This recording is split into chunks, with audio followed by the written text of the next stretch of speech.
That's a fish. All No, right, no. we are No. live. I'll go ahead. Speaking out loud. Get this together real quick.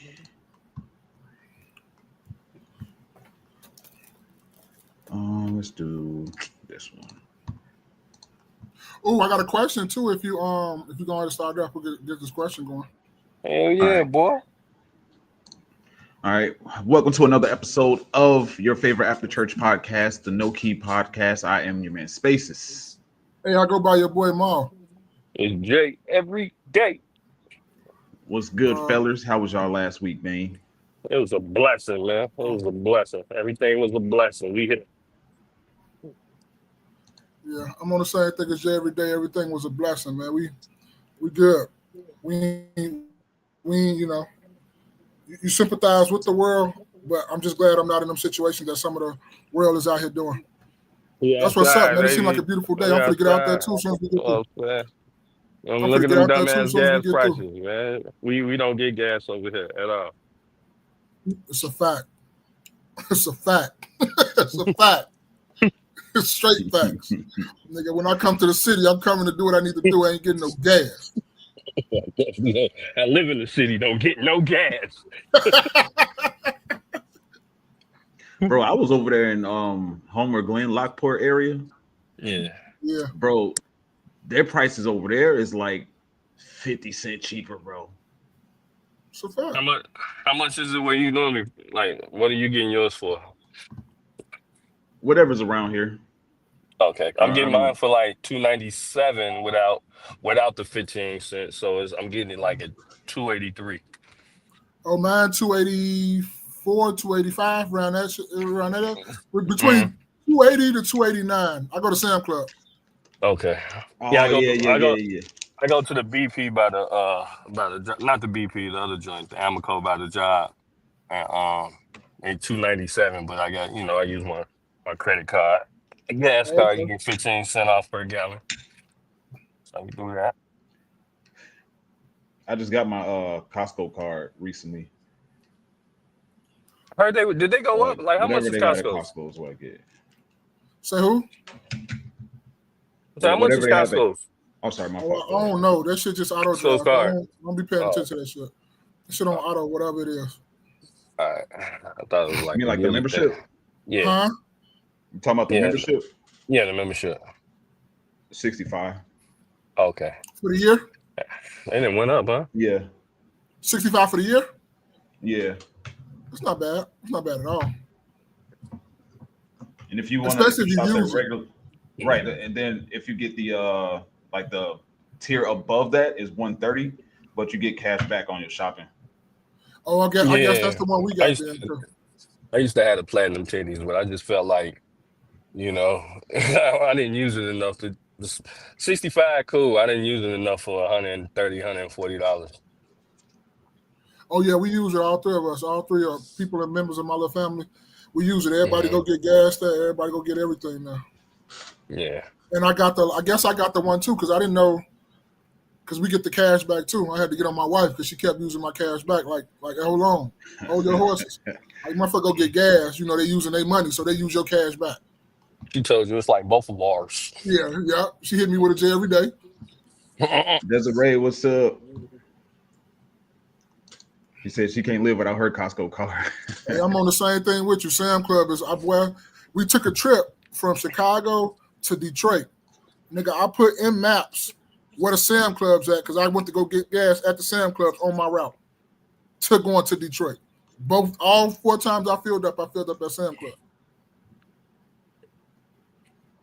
Oh, here we go. There we go. That's what I'm like. Anyway, my last week was pretty cool. I didn't do a whole lot. I was just busy with work last week. I worked these past few weeks. I've been working like 60 hours, bro. Oh, I know Spaces ain't working on 60 hours. I know damn well that's not what Spaces do. Get that bread, bro. Hey, Jerry, I know that ain't Spaces. Is that Spaces working on them hours? Hey, man, he done turned a new leaf. That's what's up, man. Oh, okay. Yeah, turned a new leaf. I like hearing that, man. Go ahead, man.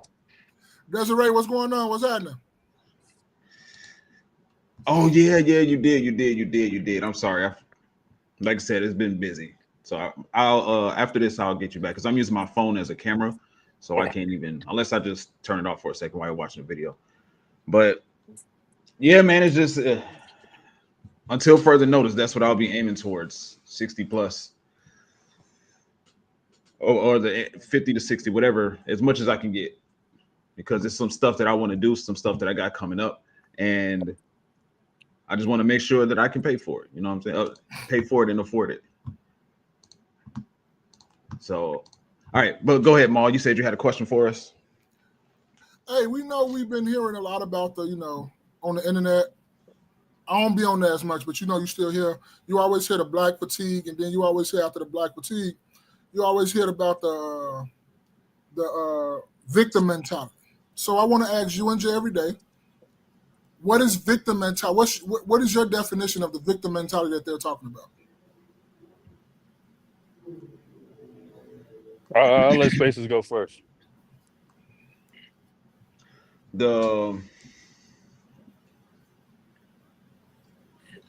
Different people use that for different reasons. Mostly what I hear is people trying to, I don't think of it as, yeah, it is victim mentality as well. But when I hear the black fatigue conversation, I just hear people trying to weaponize their blackness to get certain opportunities or get out of certain situations or use the idea of possible racism to try to control a situation. I was actually on the DPMO morning show, not on it, but I was in the audience or whatever. And I forget how the conversation started going towards that, but it started talking about the history of black people in America. They started talking about how it was Kelly in particular. She started saying like black people are, went through racism and something I forget specifically. But I said, don't y'all start kind of sarcastically. Like obviously people can say whatever they want to say, but I should have said, here y'all go with that victim mentality stuff because when I hear black people say, oh yes, I just remembered. But if man, I'm rambling. I'm sorry. I just got so many thoughts about this. But generally speaking, like if what black people experienced 400 years ago is substantially different than what they're experiencing in 2025. But a lot of black people are still holding on to what happened 400 or 250 years ago to try to use it as an excuse for them not bettering themselves. So when I hear that, when I hear people say, I'm black or it's because I'm black or stuff like that, I'm like, okay, here you go. Same thing that people have been saying for 400 years. What are you going to do about it? What are you going to do? That's all my thoughts for now. That's all you got? Spacer. Huh? That's all you got? That was it? For now, yeah. Yeah, so I got one question for you. You said 400 years ago, right? When was like Jim Crow or whenever was segregation and all that stuff? When did that end? Did that end 400 years ago? Let me see. Give you a specific date. Because a lot of people like to use that narrative about 400 years ago when it wasn't 400 years ago.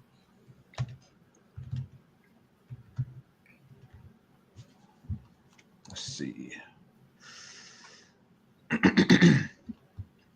Let me add it to the screen.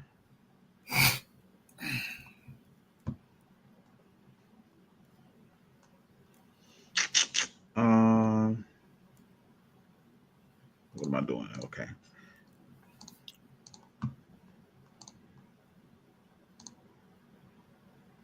So it says Jim Crow laws officially ended in 1965 with the passage of the Voting Rights Act, which built upon the foundation of Civil Rights Act of 1964. So 1965. So how was that like 400 years ago, though? Which one? Oh,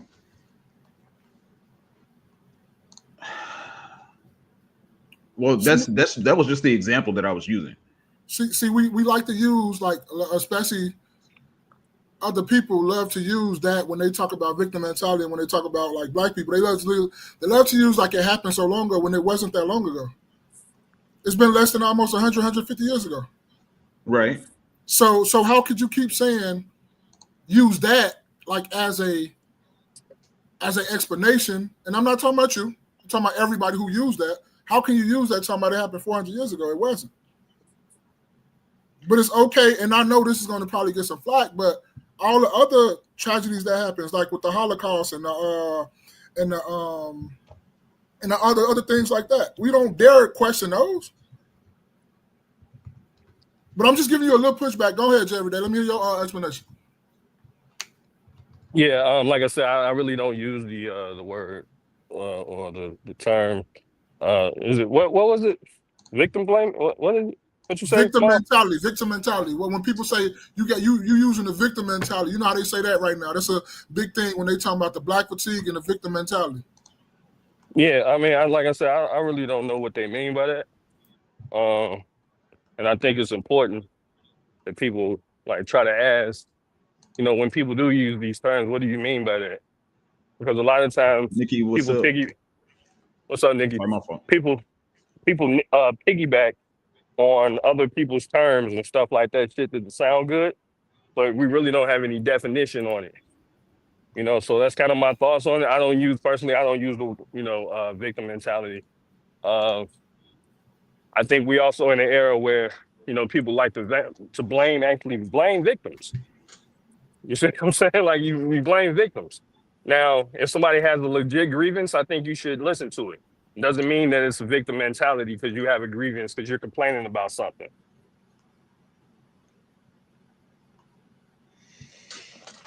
Now, do I believe everything should be blamed on, racism?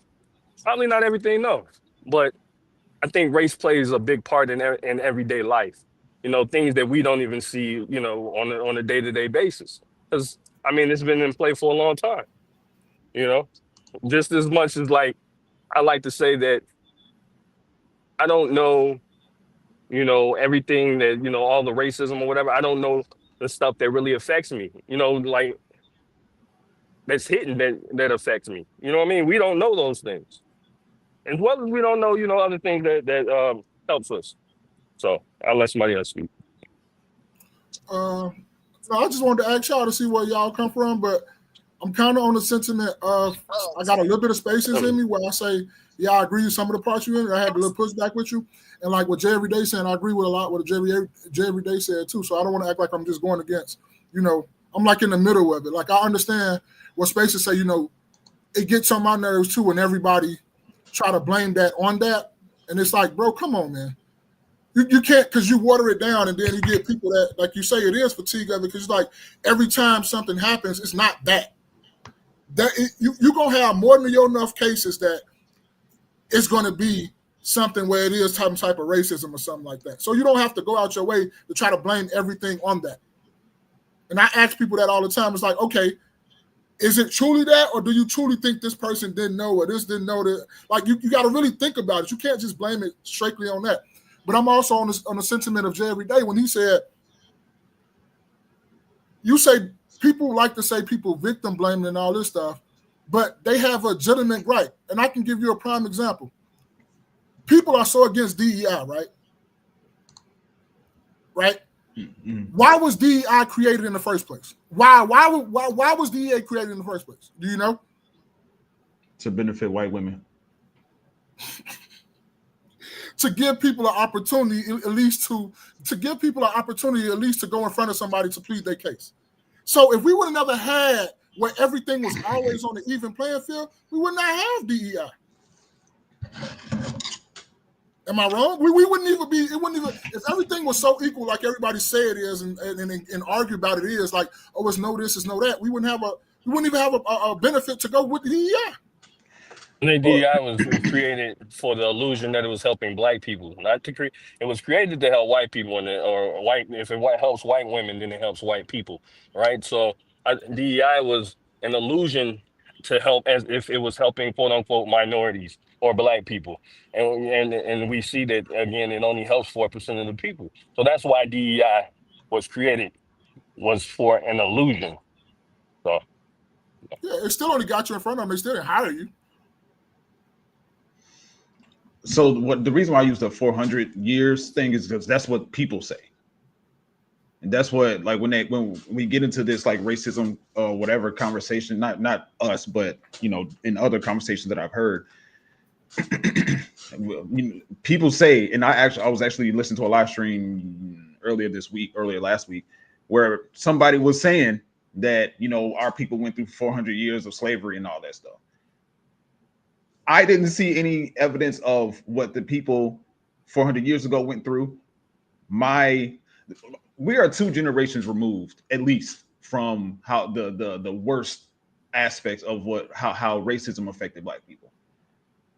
With a lot of people these days, the stuff they're going through is self-inflicted. So that's why, like, on the end, like, I will never deny that they're in everything that we do, whatever it is, if it's at work or if it's in music or movies or whatever the case, in trying to climb up the corporate ladder, there are some people there for sure that still have, Black people are beneath me thoughts. But generally, like, there's tons of millions of Black millionaires, tons of millions. There are tons of new Black millionaires every day, every year. And there's no, I don't think there's anything that anybody can put a finger on to specify and say, yeah, this is holding me back because I'm Black. Not to cut you off, Spaces, but just because there's Black millionaires doesn't mean as a whole that Black people are doing, you know what I'm saying? That, I mean, because majority of the Black millionaires are what? They're entertainers, right? So they're not doing anything like in any special field outside of entertaining that's, making them millionaires. And then, I mean, to me, this is a kind of crazy take to think that, okay, if Jim Crow was just over in 1965, I believe, then, like, all of a sudden, in less than 100 years, Black people are supposed to be, I guess, even peers with white people. I don't see how you do that when you've been behind the proverbial 8 ball, like, as he said, for 400 years. So Nikki said, do you think white people dislike you? I don't know every white person to ever think every white person dislikes me, so I would say no. And Desiree said, are we talking about slavery, which ended in June 19, 1865? We're talking about, I mean, that's a part of the conversation, Desiree, but with Maul specifically was talking about when did Jim Crow end?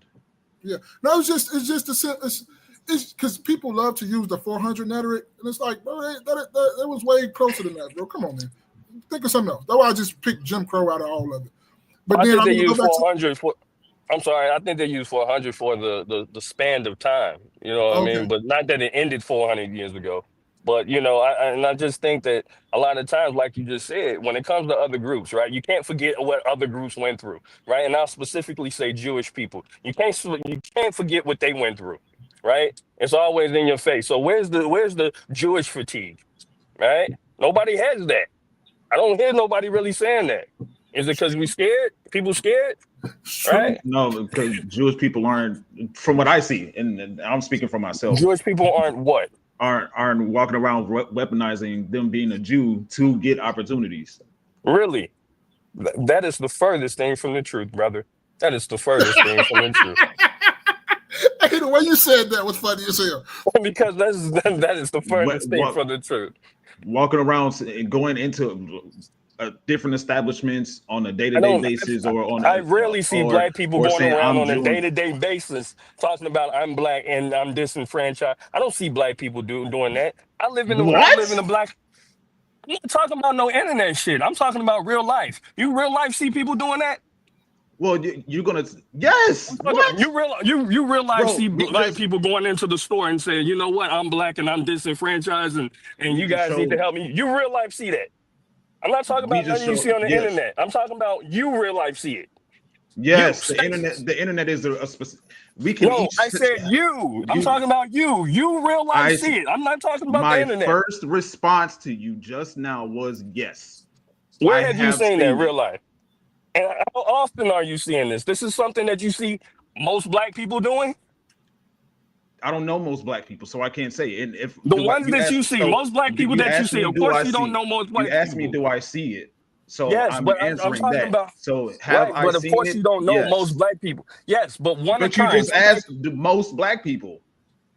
That's what you just asked. I said the most black people that you see. Do you see most black people doing it? I'm not talking about every black person in the world. That's duh. I'm talking about most black people that you come across on a day-to-day. You're asking like 4 different questions at once, and I'm trying to answer them, but you keep cutting me off. Okay. So you asked me, have I you seen asked me a question. Yes. Most black people that you see on a day-to-day basis, you see black people going into establishments asking that. Do I see it on a day-to-day basis? The first question you asked me, have I seen it? And the answer to that is yes. Do I see it on a day-to-day basis? No. Yeah, do I see it on a regular basis? You consistently see that. What you define as regular. No, you consistently see that. You know what consistent is. That's yes. Okay. I'm trying to figure out where you be at, because I don't see it.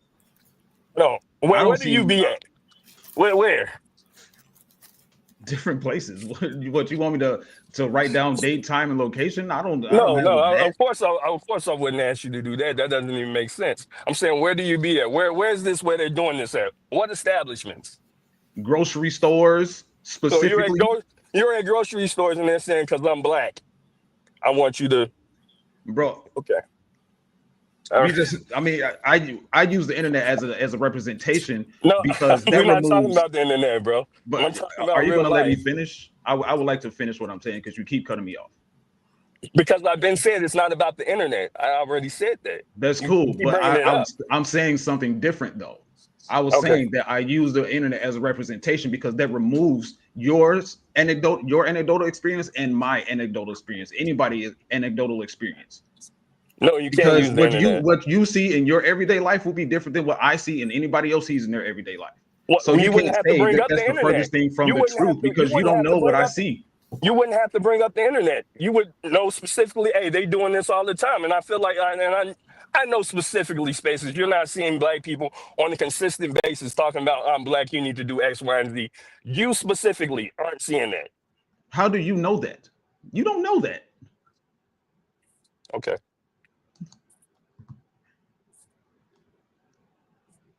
So Nikki said you're being very disingenuous. Me? Absolutely you are. Absolutely you are. But you're telling me what I experienced. Absolutely you are, bro. Absolutely. You can't speak. Whatever. Absolutely. You muted, Ma. Been around black people and black neighborhoods. I rarely see black people saying that. What was Nikki's question after?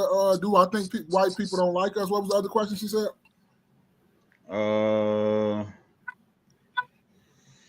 Do you think people dislike you? Let me go back. Say, if you experience racism, I feel you're looking for it. I've never experienced racism. Not true. Oh, she said there are 1.79 million African-American millionaires in the United States. I just looked it up. As soon as they don't get their way, it's because they black. Exactly.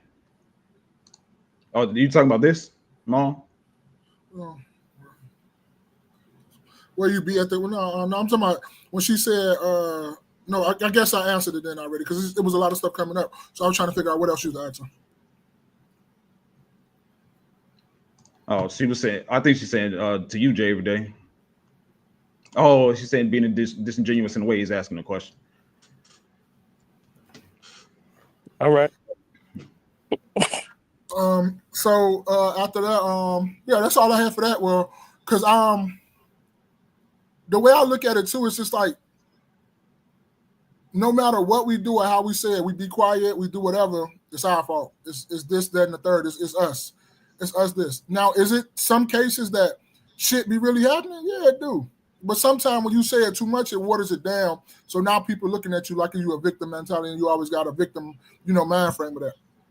And I try to ask everybody when they come to me and when they say stuff like that, when they say like, "Oh, this is racism," and I try to think about it, I'm like, bro, I don't really think that one was that. Like, we got more than enough cases that you don't got to be reaching for sometimes like that. You feel me?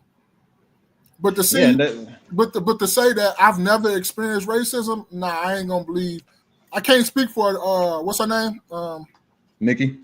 I can't speak for Nikki. Maybe that's just her case. Maybe she haven't. But it's been a lot of cases where I just let the shit keep going because I know what it is. I'm gonna just keep going. I'm not even gonna mention it. I'm gonna keep on moving, mind my fucking business, and keep it moving. I ain't for to just go out like, oh, you're racist. Nah, I ain't gonna do all that. I'm gonna just keep it moving because I've seen plenty of cases where it happened to me and a group of my friends or a group of this and. Like I always say, the shit happened all the time with my fucking, when you say, like, just on the police basis, you can use them as all the time. Because they'll do shit to you that they wouldn't do shit to everybody else. And you won't got to be doing nothing. It just happens. What you mean? With the police? You talking about like how they act towards just their interactions. Okay, I got a valid story. Right? I just had moved in the neighborhood I'm in right now. I had a Pontiac Grand Prix 06. My tires was going flat. I get up and go to the gym. I had on athletic clothes. It was cold as hell that day with snow on the ground. So I drove my car to the gas station right at the corner, right? And as I'm letting my car warm up, I'm putting air in my tires and I'm brushing it off. I didn't go by no U-Hauls, not one bit. Pop come pull over because he saw me in the hood and everything else. There's no other reason why he pulled me over because there's a lot of people out there. But he didn't even pull me over. He just pulled him back at me while I'm sitting there chilling talking about, was you trying to break in some goddamn U-Hauls?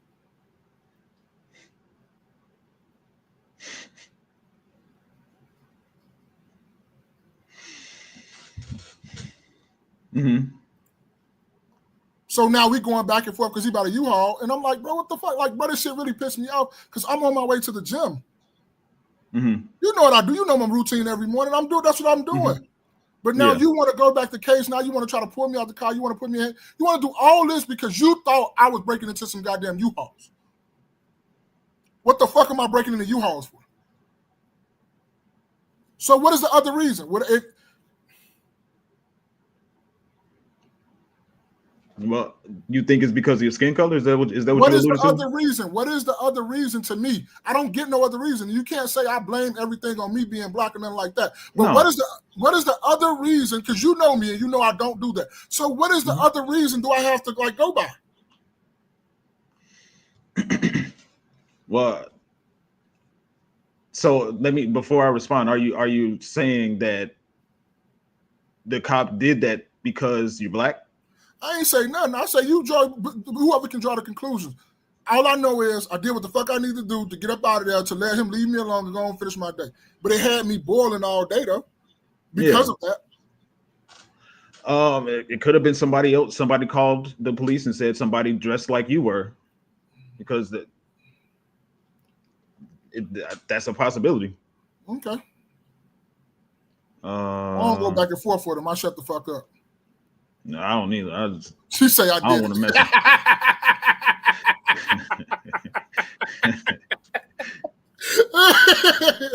You say you did it. Oh shit. What happened to your light? Huh?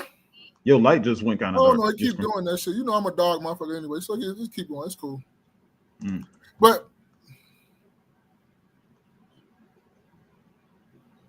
you said, did you assume it's because you're black? Maybe you're looking sneaky. Putting air in my tires, I'm looking sneaky and dusting snow off my car. I'm looking sneaky, dusting snow off my car.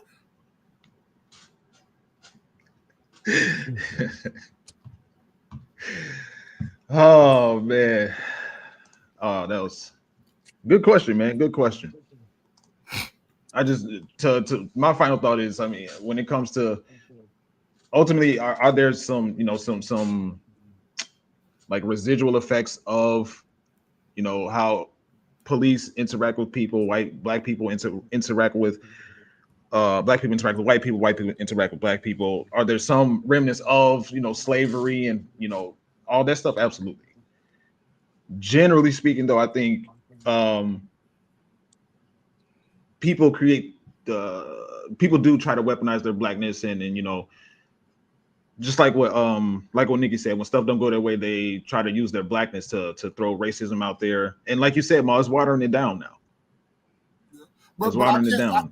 I can agree with you and Nikki to a certain extent because every group do that. I done saw white people do that. I done saw white people do that at the place we work at because I'm not even gonna go there because I don't want to bring up nothing. But I have saw that. Because we getting together and we doing what we doing. Nah, I can't go with that just like that. Now some beauty. Now some beauty, sister every day. What's going on? I can't just agree with you saying just black people. Y'all just say black people do that when they don't get their way. When all groups do that, I think. Not I think I know. I've seen it happen.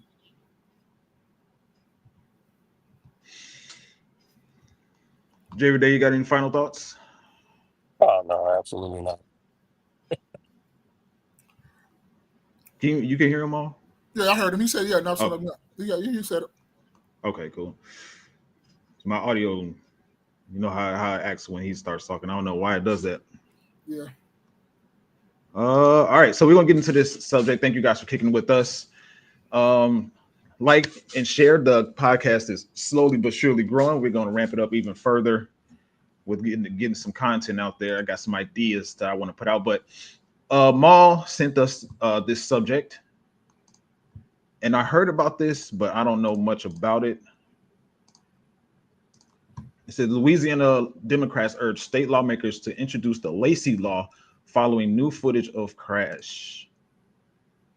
And thank you for joining us. I'm Sarah Gray Barr. First tonight, the Louisiana Democratic Party responding to allegations against state police in the case of the late LSU football player Kyron Lacy. The party calling for accountability from law enforcement. Lacy's attorney, Matt Ory, sat down with HTV10 in Houma and revealed conflicting records and video evidence suggesting Lacy was wrongfully accused of causing the crash that killed 78-year-old Herman Hall in 2024. Police charged Lacy with negligent homicide following the accident. At the time of impact, he's 72.6 yards behind the vehicles at the time of impact. Keyword, behind the vehicles. That is not how this story was ever painted. Never. Executive Director of the Louisiana Democratic Party, Darius Lanus, says the party condemns any efforts made by law enforcement to misrepresent the truth. Lanus is calling for the Attorney General to take action. He said in part, quote, "We demand that Attorney General Liz Murrill immediately launch a full-scale independent investigation into the wrongful accusations made against Mr. Lacy. The people of Louisiana deserve answers, and those responsible for spreading false information must be held accountable under the law." Lanus goes on to suggest lawmakers introduce and pass the Lacy law during the next legislative session. The law would prevent false reports and issue penalties to officers or agencies who do fabricate evidence. The Kyron K2 Foundation, an organization honoring Lacy and dedicated to suicide prevention and advocating for mental health awareness, hosted a community event this afternoon. Lacy's family supported the nonprofit's event, which provided educational and health resources to those in attendance. Good evening, and thank you for joining us. I'm Sarah Gray Barr. First tonight. All right, so let's see. Attorney Crump, Ben Crump, right or no? Well, I guess that is him. Says the Louisiana Democratic Party is calling for the Lacy law to hold law enforcement accountable for false reporting and wrongful accusations. After new footage challenged false claims against Kyron Lacy, this call for truth could bring transparency. Could bring the transparency he was denied in life. Let's see, sue the insurance company, sue the police departments. What about the person who actually caused the accident and death? Have they been arrested yet? Housing not rated against the law of falsifying statements. Are we in the twilight zone? Okay. Ma, you sent this to us. Did you have a particular question or what? Yeah, I do. I say, do you think this is a great idea? The Lacy law, do you think that's a great idea? And what do you think about the whole situation as a whole? But you say you didn't see nothing about the situation, right? No, I don't know a whole lot I heard about it, but I don't know much about it. No. What about you, Jerry Day? Yeah, I think the law is probably a good idea. Not sure if, like any other law, if the people uphold it. Just because there's a law doesn't necessarily mean that they'll stand by it. As well as I think his situation is unfortunate, but it's to be expected in the state of Louisiana. You know, if you know your history on Louisiana, so you know that's how I look at it. All right, so you said about the law, you cool on the law. So what do you? Okay, forget the situation. What about the law? Spaces.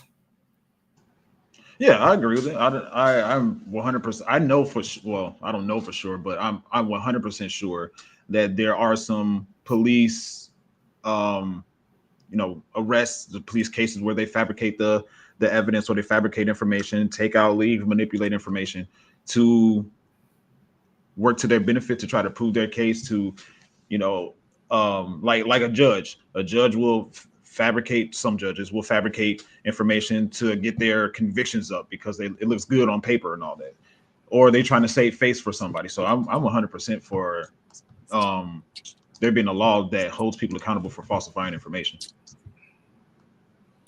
Oh yeah, I'm curious. You say judges fabricate information to get their convictions up? Well, I feel like judges it doesn't matter in regards to judges. Let's say the last part again. I said judges. You say judges fabricate information, or attorneys or lawyers? Well, maybe,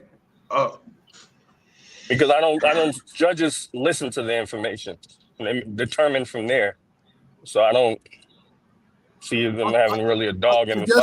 I guess he's trying to talk about like the district attorneys and stuff like that. That's probably what you meant, like the people who hold the attorneys, not the judges. Yeah, I don't think he really meant. I think he probably misspoke on attorneys. I think he was really trying to say like the district attorneys and stuff like that, and the law enforcement, right? Right, Spaces. If I don't want to speak for you, all of them.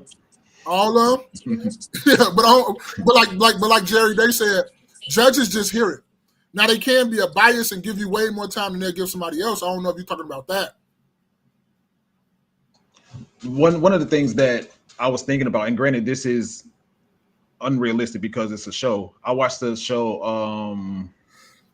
Your Honor on Netflix. Y'all should watch that. That show it's only like two seasons. It's 10 episodes per season. Crazy. I don't want to give away the story. Is it like a reality show, or is it like really looking at judges? Is it an actual is it based on like truth? Is it like real, or is it like just TV? It's a fiction story as far as I know. Okay. But it's an actual story. It's not reality TV. It's like we're trying to paint this we're trying to tell a story here. And even in that show, there's for sure some elements of racism. But long story short, the judge had to be corrupt for a specific reason. Okay. Judge had to fabricate some information because of I don't want to tell the story, but he had to. Okay. And I get what y'all saying though. I get what Jay every day saying. Judges listen to information. I don't deny that, but I would, You just want to hold everybody accountable that can possibly send somebody away for a long time. If you lied about this situation and they go away, you're going to be personally held accountable. And we found out that you lied. That's what you're talking about. Yeah, I agree. Okay. Yeah, 100%. All right. If you have something to do with information being withheld or manipulated in any way, shape, or form, then you should definitely be held accountable. Okay. So I totally agree with the law. I think it should be already a law. You should not be lying because, like I always say, it's a few jobs out here that I don't think nobody is perfect, but the few jobs you got to be damn near perfect. You got to have 98 to 99% on what you're doing. And police officers, judges, law attorneys, all that, to me, that goes in that category because you're playing with somebody's life is in your hands. So I'm for the law, and with the whole situation, when it keep coming out, people keep saying, oh, he did do it, he didn't do it. It studied all these conflicting stories. When you seen the video of him coming 4 seconds behind the thing, so you really don't we're still getting more and more information as it come out. But like Jay every day said, it is unfortunate of what happened. That he thought his life was over, and I don't know if he was going through something else, but this might have been a tip in the iceberg that made him take his life, but it is really unfortunate, man. And I just wish somebody could have probably talked to him and tell him, bro, it's not over. It's never really over till it's over. Like you could probably get out of this. Oh, my fault. Go ahead. I'm sorry. You could probably get out of this situation. So with that being said, yeah, I'm for the law too. I really am for the law. A county too, especially getting an audit. Yeah, for sure. So this is the case where, and they might have said it in the video, I might have missed it, where he thought his life was over. He was a football player. He thought his life was over, so he ended his life instead of, right? Like, yes, you're right. You're on the right track. He was behind the accident. They say he was weaving in and out of traffic. He was behind the accident. Somebody hit it was two cars in like maybe they say 70 to 80 feet in front of him, hit a head-on collision. Then they was trying to charge him because they say he was reckless driving and for like vehicle homicide or something like that. They were trying to maybe I'm overstating the charges too. They were trying to charge him with the whole your deal. He was a young man. I guess he was having a lot of pressure because he was at LSU too. So they was going to charge him with all this. So he thinking his life was going to be over. He ain't gonna be able to play football or whatnot no more, so he took his life or whatnot like that. Now it's more information coming out about the story, and now they're saying like, no, he was this far behind the accident. He had nothing to do with that. That little woman just crashed into that man or whatever, like it was going. So that's the story. Yeah, that's what I heard. Okay. Now it's coming to me. That's why I heard like that's why it sounded familiar. Absolutely. I think and anybody. Nikki said that's pretty sad. Absolutely. If I don't even know what they're in this case, what conversation is to be had. Just like they were saying in the comments, just like you guys said, that why is this even a conversation when you get new evidence about a case? That evidence should I don't know what the limitations are or whatever, but if hypothetically somebody gets sentenced for something today, they go to jail or whatever, and then 6 months from now some new evidence shows that they had nothing to do with it, or that they were wrongly convicted based on this evidence, and it proves that they were innocent in the situation. Why would it not be brought up again? Who would fight against that? So you think you saying it should be automatically like, bring him back in the courtroom, we got to talk about this again automatically? Yeah, I don't understand. Unless like somebody higher up with more influence, it would be like, okay, case closed, we're not bringing this up again or whatever. I don't know what the law aspect of it is, but I don't see why people would resist new information to prove somebody's innocence. I feel you. I'm 100 agrees with you. I don't see why either. I'm 100 agrees with you. But to me, it is what gets me wrong, and where me and you always clash into is where people like to believe police officers just off the bat, and they're human. So I don't think nobody should be believed right off the bat, and they just end all be all, because they be on power trips so much it'd be ridiculous. But we as humans like to believe, the police officer, we're gonna believe it. No, he's a human just like me, nigga. He's a man just like I am. She's a woman just like they're human. So just to go by what they said and it's law what they said, that's crazy to me. I think they need to be double checked, triple checked, that their story adds up and that they're telling the truth.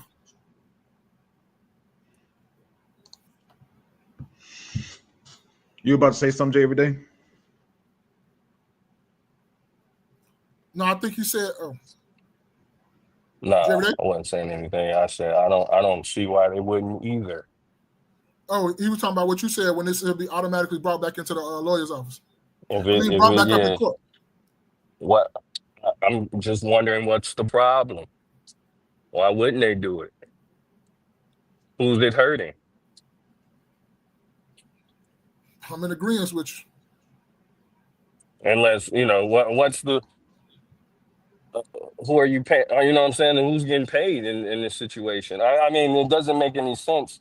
If you have a wrongfully convicted person, to say, well, you know what, we're not gonna, and we find, again, there's new evidence or whatever, and we find that, this isn't the person that did it. And why wouldn't we just, this is our tax dollar, so why wouldn't we just, retry them or look over the new information. I'm curious to why not. Yeah, and that's where that speaks to the corruption that I was talking about earlier. Because it's like if new evidence about a case comes up and somebody denies the evidence or purposefully doesn't present the evidence to the court or doesn't take it to court, then it sounds like somebody's trying to save somebody. Somebody's lying. Right. So if we can't, and you know what I'm saying, if we can't use race, right? So we can't use race for an instance. Somebody give me another reason why you couldn't do it. Cause it's money, it's big money in it, right?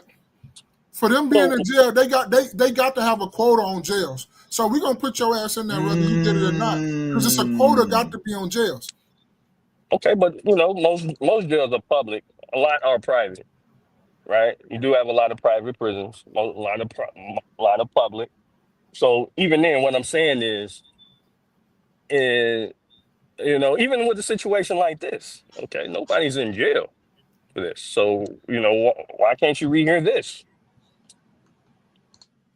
Nobody's in jail for this. Like, if anything, to me, the state trooper is really the troopers or whatever are kind of the cause behind this without doing a thorough investigation. Yeah, not how they said, not crossing your T's and dotting your I's. Yeah, not crossing your T's, dotting your I's. Well, they was crossing their T's and dotting their I's. They knew what they were doing. To me, you're a professional. You know what you're doing. And anything when you're a professional, you know what you're doing. So I was just curious because, you know, I first thing I do if I don't know the true answer is Google something. Desiree, you said this is heartbreaking. It's facts, because when I found out what happened in this situation, I was like, wow, mind blown,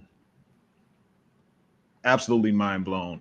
But Desiree, if you get a chance, I don't know if you heard, but you should check out Your Honor on Netflix as well. Talk about heartbreaking. That was a tough watch at the beginning. First season, first few episodes, at least in the first season, it was crazy. But I just Googled this real quick. So I just typed in, do judges manipulate court cases sometimes? It says, yes, judges sometimes manipulate court cases, which is a serious form of judicial misconduct that undermines the integrity of the justice system. While most judges are adhere to ethical standards, history and recent events show that some exploit their power for personal gain based on bias or political reasons. So judges manipulation can take several forms, including conflict of interest and bias, abusing authority and proper communication, corruption, and bribery. This is what I was thinking about right here. Or corruption and bribery. Overturning verdicts, yeah.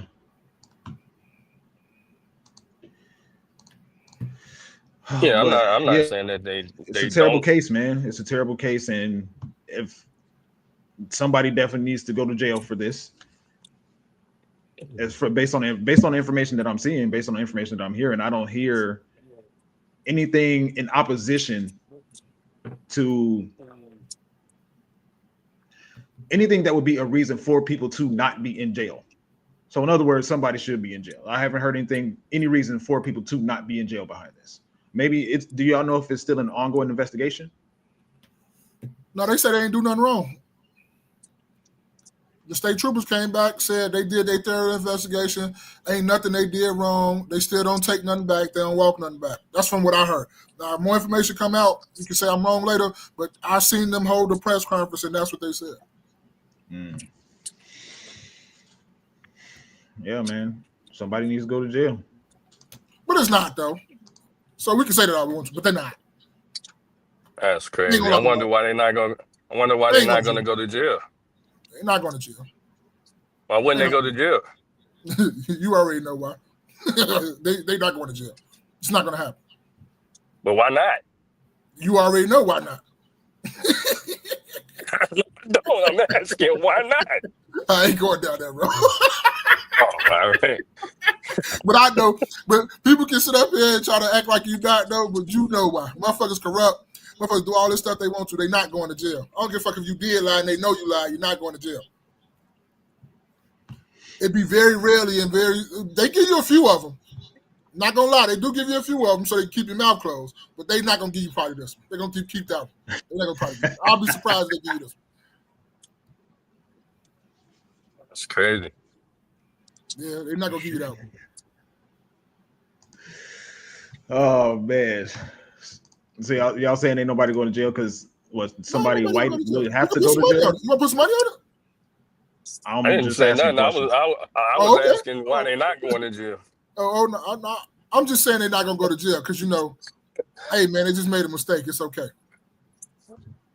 Yeah, I was just curious on why they wouldn't be. Why, I ain't going down that road with you.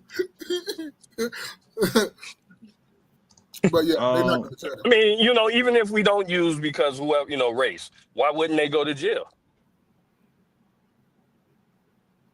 Because of the system? No. It's just the system is the system, bro. Right, but okay, the system being the system, what does that mean though? Legit question. What does the system being the system? What does that mean? Hey man, the system was designed to keep what? The system was designed to keep people in check and keep people. I don't know, bro. Like I guess to me when I think about that, when you think about like a system, the system is like created and upheld to keep like certain people just where they are. I'm not saying all. I can't say all. I'm not saying all because we have you have exceptions to rules, but majority of people is kept to keep them in line and keep them in check. It's just the system. Mm. And this is a legit question. When you say them or keep people, do you know? Just you can say poor people, poor blacks, poor whites, motherfuckers who really don't have money. People, some slip through the cracks, but you got most of them like Jerry. They like to say a lot of times. A lot of this should be about class. I'm not gonna say all of it be about class, but majority of it should be about class. Majority of it should be about race too. And I'm gonna let you go because you can look like. We can sit up here and we can argue about this shit all day, right? And we can go get cases. You can go get cases from where a white motherfucker did the same thing as a black person, and they have the same record, they have the same everything, same age. They did this before. Went in front of a judge. One got 25 years, one got 4 months of probation. Why was one given 4 months probation, one was given 25 years? Why?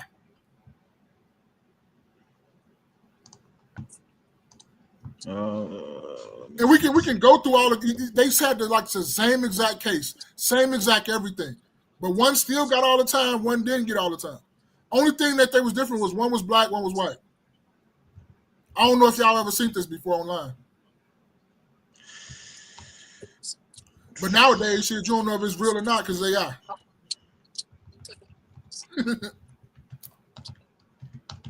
I'm trying to. Have you ever seen that before, Jerry Day? Yeah, I've seen it a lot, man. But you seen what I'm talking about where they both had the same age, same everything, did the same crime, but one got way more time than the other one got, right? Yeah. Okay. Yeah, I've heard that. I've seen that scenario, but I've seen exactly what you're talking about specifically. Yeah, I saw that. But I've seen that scenario a lot.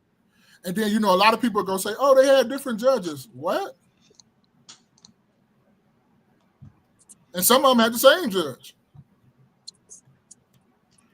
I wish I had my phone reset. Well, what happened? I had this link up in my phone because I it showed the numbers of in people that are incarcerated by race, like actual numbers, and it was dang, I wish I could find it. Basically, it was like 5 times more white people in prison than black people. No. No, it's more white people. It's definitely not 5 times more white people. Definitely Different not. judges. Definitely not. Dang. No. You say it's No. five And then times more. It's no, 5 times more white people than it is black people in jail. absolutely not. Absolutely not. Nigga And I said, know I'm gonna people come and and I argue know with y'all people one like to day. do the I know people like to do the per capita thing. Don't we do per capita? The what thing? The per capita thing. Like, okay, and like, oh yeah, it's more white. Like, let's use welfare, right? Because people always complain about black people being on welfare. Well, it's more white people on welfare than black people. However, per capita, it's more black people on welfare than white people. So per capita, there's more black people in jail than white people. Oh, that's one of them half truths that they be talking about. Yeah, yeah, yeah. Oh, that's what that's You called. see, I think The people numbers should be, if use. you're looking at enough spaces, you should be able to, that shouldn't be that hard to find. I'm looking for the link that I had in my phone. Let me Google over here Because what they and get say, it from her. they say a half truth is ain't shit but a whole Right, lie. right. Dang, I can't I know. find. And y'all in the cloud, I know y'all quick to look up something. Look that up too.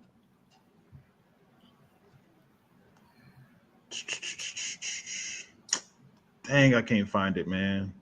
You had a screenshot of it, or you took a picture of it? You had a link or something? What's going on? No, it was a link that was that I had saved in my phone on purpose. But... Oh, so that's one of them things where white people are 12 times more likely to have a violent crime committed against them than black people. The black people, right? That's one of them. Yes. Oh, Right. okay, I got you. Right. Right. Nikki said, "Why you don't want to be on TV, Jay, every day?" He out and about right now.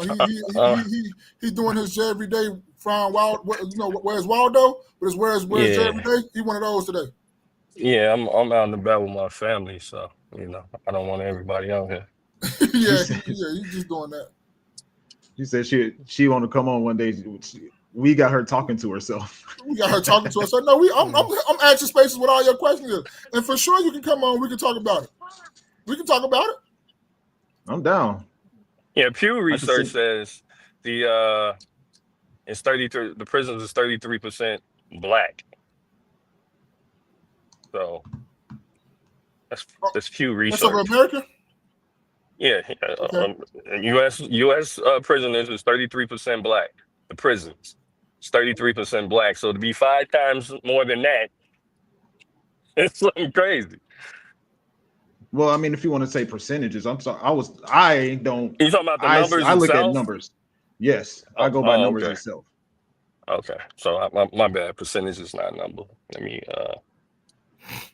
Dang, I wish I could find that link. Oh well.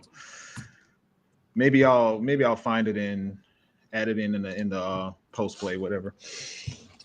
But you guys got anything else on that before we move on? No, we can move on. We can go to Jay Everyday topic. He had Jay Everyday had the topic. One topic. He was talking about that one. I want to really talk about that one with the Derrick Grace. Let's get just another brown girl on this one too. I want to hear her thoughts on that one. I saw one that he was talking about. TK Kirkland was talking about the. No, it's one on top of that. Go on top of that. Okay. It's like a couple more up. It's Jay Everyday. All right, give me a quick second. Let's see here. I see the Bill Cosby one. I don't see it. Okay, can you send it again, Jay, every day? I'll send it. I can copy it and send it. Hold on, give me 1 second. Oh, you talking about in the chat? Yeah. I'll send it right now. Don't worry about it. I got you. Yeah, I didn't have a question for that. I was just, I guess. No, yeah, you was just asking. It's just a general question. Who's at fault with this? And you was just aligning with what Derrick Grace said. That's all. All right. Let's see what. Nikki, you can pull up now if you want to. Yeah, she could. If you're not busy. Up to you. It ain't no thing. I started to watch your live from Thursday, Nikki, and I wish I wasn't at work. it's like every 5 minutes. Oh shit! I can't. It's saying you can't find the page no more. Nikki be so stressed out on her panels. Why should be so stressed out for? Because she just be having stuff to say, and people just be like, in her mind, what some people say is like so stressful to her. So every subject, every time somebody talks, she's like, I just sent it to her. See if we got it. I sent it twice. All right, let's see here.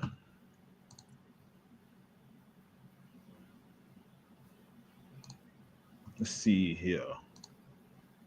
Oh, okay, I got it. All right, let's put it up here.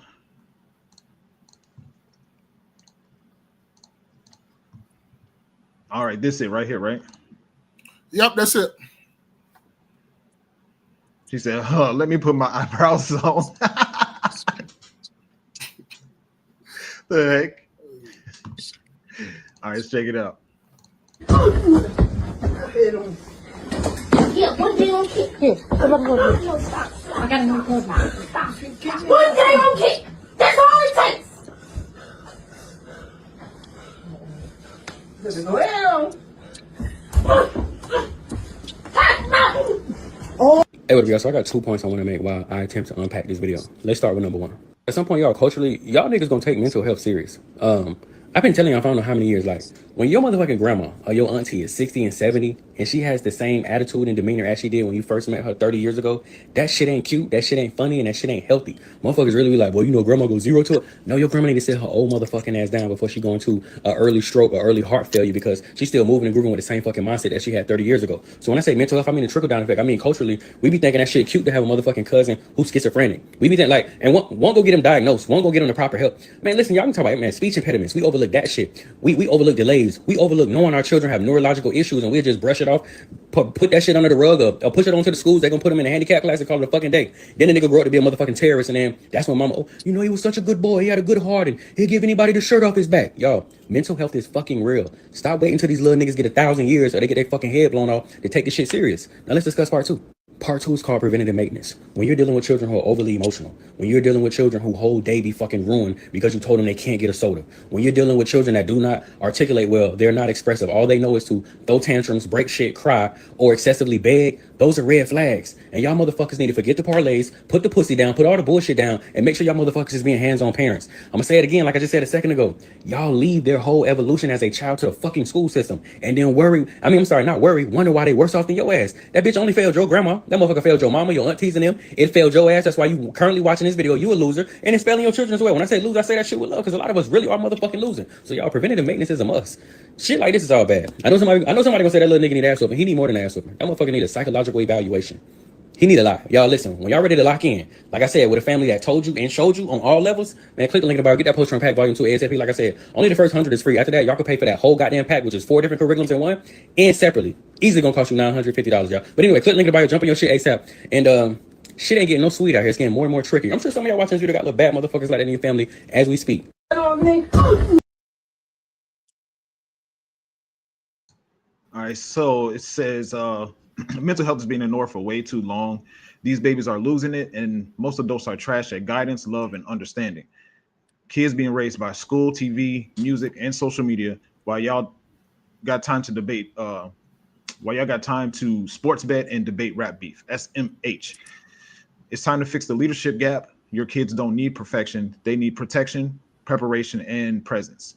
That's exactly why I built Post-Trump Pack Volume 2, the 4-in-1 family blueprint built to restore structure, mental health, and generational order. Okay.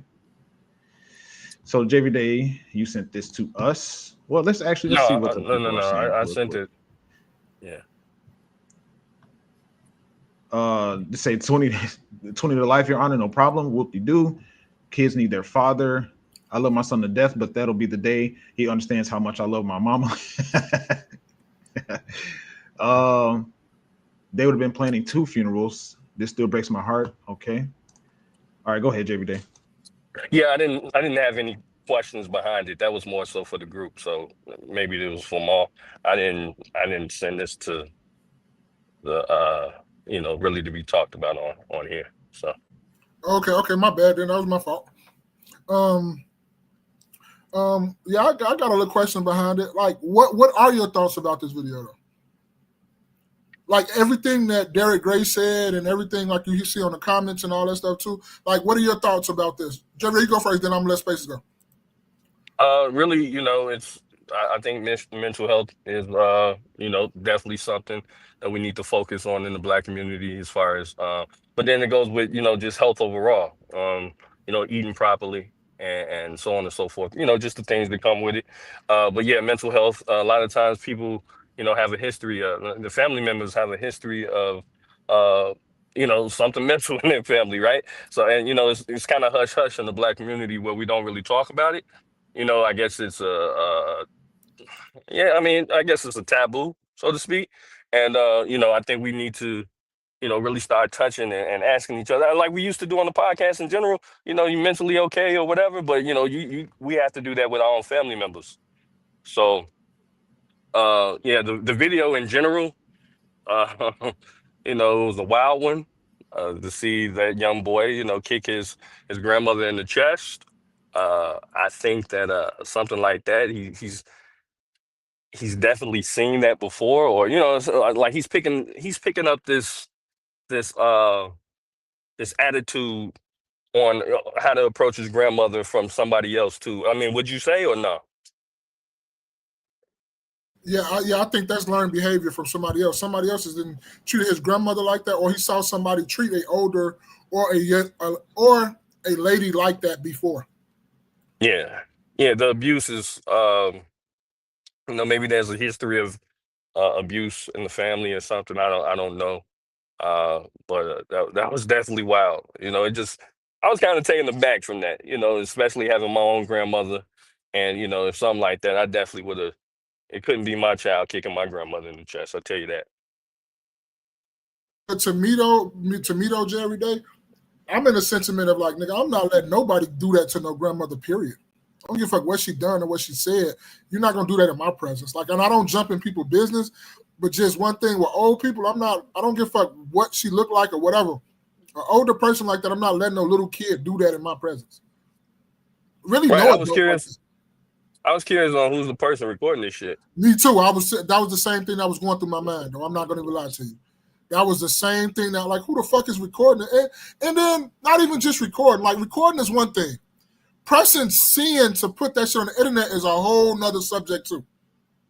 We ain't gotta record nothing. We finna only record. Only cord we finna get is this extension cord to beat your ass.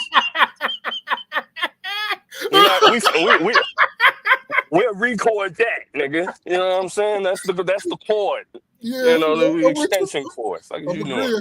I'm with you. Yeah. Yeah. So, but yeah, he definitely has some type of mental issues. To even do something like that to his grandmother. But then again, we also don't know what's going on over there, right? Yeah. So. Yeah. It's just not that. But another subject too, like you said too, is when he said, what resonated to me is when he first came on, he said it's like two parts of this. When he said about your older parents and stuff is still acting like they're in their 20s and stuff with these little attitudes and these things instead of trying to compete with their daughters and doing that. That's a whole nother mental health thing too. Like, you ain't grown up, you haven't done anything. You still acting like you was when you was like 34, 35. How you doing? You 70? I'm good. I did a spot hero. Yeah. You still acting like that now? So that's a whole nother subject of what he said too, right there too, is because you see a lot of that. You see a lot of these people our age, 45, 50, still acting like they're in their early 20s. Every day, mute 3 yourself. p.m. to 8 p.m. So you still seeing that as well too. Like, people still acting like they're young as hell. We're getting older. You should act as such. And you shouldn't let nobody around you act like that neither. Like, no, you're not coming around me acting like that. We don't act like that over here. We grown as hell. What are we doing that for? You feel me? So it's a lot of parts going on with that, with the mental health, with people not growing the fuck up, people not changing their mind frame or how they think about a lot of things, and getting their shit together as they get older. Like, the older you get, the more karma, the more money, the more everything you should make. It's just hands down fact. Because I know, and I don't want to put your business out there, but Spaces, I know you're making way more money than you was making when you was 20. So, and I want to go myself included. I'm making way more money than I was making at 24, 25. Shit, I'm making way more money than I was making in my 30s. So it's a whole mental thing of you growing. You're seeing what people were talking about. You're seeing that the way your parents raised you. You're seeing the way people talk and the way older people like, man, I'm not dealing with that shit. Boy, young buck, if you don't get the fuck away from me, I'm gonna fuck you up. I'm not dealing with that. But it's an older issue. It's an older thing. It's an older thing of you maturing and stuff like that though. But I'm gonna go ahead and let you go ahead and rock. But that's all I kind of had about that. I'm on a different playing field a little bit from you guys. Okay. I do think mental health is an issue that isn't addressed in the Black community, but in this particular instance, that boy just need a whooping. Did you see the little girl that came? Well, the boy went after they started tussling. Then there was a little kid that came around the side, and then there was another kid that came with a bottle in their hand, like a juice bottle. Did you see that? Yeah. Like, that's crazy. Like, what are we even talking about here? These kids just need whoopings. These kids just need authority, because I don't have kids of my own, but I did grow up around kids, right? And I know, and I would even say that I did this. We probably all did this. When we were a little kid, our parents said no to something, and that's when we started trying to rebel a little bit. Start like throw a little hand at them, or maybe even hit them on the leg or something like that. And what did they do in response?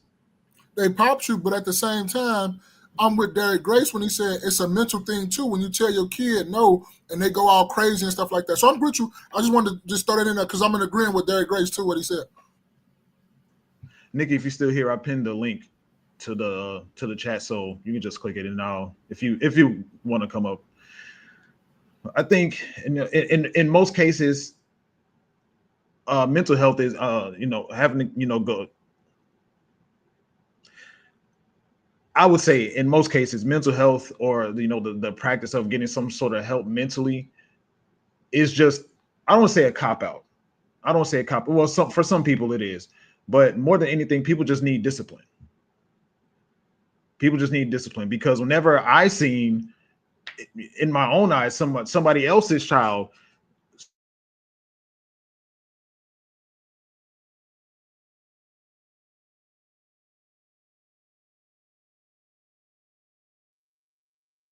Are you still there? Okay, ain't nobody. Can y'all hear me? You hear me, Jerry Day? Yeah, I hear you. Spaces broke up. I don't know what the fuck happened to him. We're disciplined. Oh no. Yeah.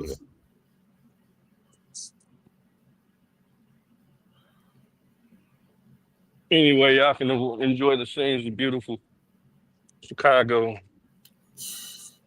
Hey, boy, people be sitting over there talking about they want to move, but why would they ever want to move from Chicago, man? Look, that shit look beautiful, bro. You heard me, Jerry Day? Huh? Yeah, no, I hear you. We still on live too, though. Just make sure. Yeah, but I don't give no fuck about them people. Okay, no, I just want to make sure. Yeah. That's right. But yeah, I mean, not y'all, but fuck y'all. Tell wifey every day I say, what's up, man? How you doing? What's going on? Hey, Marcus, Mom said, what's going on, y'all? What, y'all just on the stroll with the family?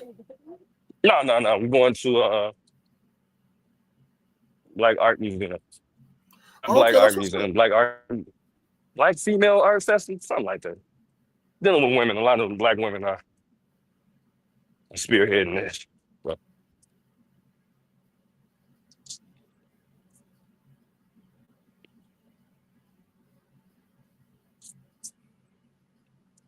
I wanted to send another link or something, probably. Because if he had to land, I know, but he still should be able to get the same link. I don't know. He said she's here. Spaces were you. Who said they're here? Nikki. Oh, she did? I didn't see her. Yeah. Now, Space is going to probably have to come out and come back in, because if he lost connection, Shit, I hope his Wi-Fi might have went down. Bro, Chicago just so beautiful, bro. When you get out there and put your walking shoes on and hit the city or whatever, man, bro, for Chicago just so beautiful. Especially down there where you at by the lake. Yeah. He gonna sit up there and talk about some Detroit River Walk better than ours. Nigga, shut up. Detroit. Damn, I want to get out there and get on my bike on the lake, man.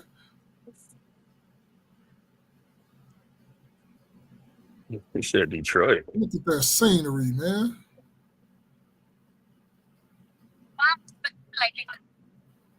Who said Detroit? You remember Anton said that? Oh, that's what's up. What?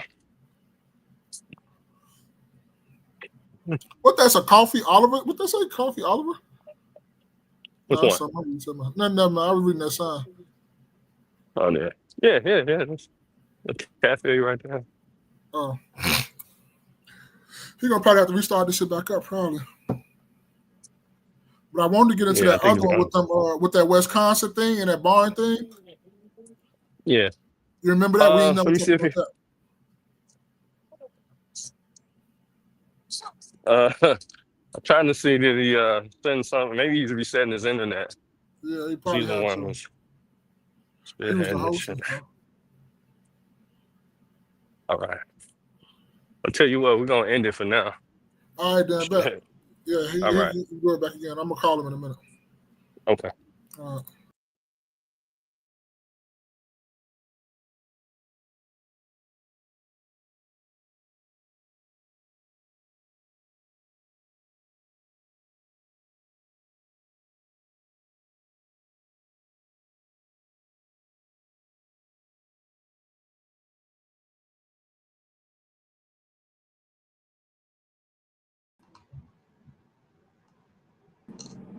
Are you back in there?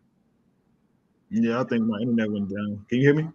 Yeah, I can hear you. I'm gonna click on it. Wait, I'm gonna click on it because I was just trying to go back in there. I didn't know because Nikki was saying too, and me and Jerry they just in that one, so using the same one. All right, bet. Damn, this camera look way better. I need to get me another camera.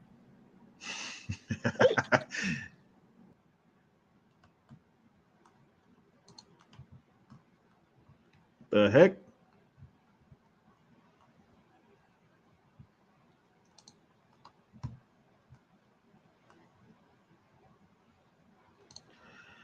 You are everything. Oh, there you go. Oh, it started right back up. Oh, there you go. You said Nikki was in here? Yeah, she said she was there or something like that. She was saying, or I guess she was in the background or something. Or how you say it, backstage? Yeah. Yeah, my internet just went. It said y'all. YouTube said y'all talking too much real stuff.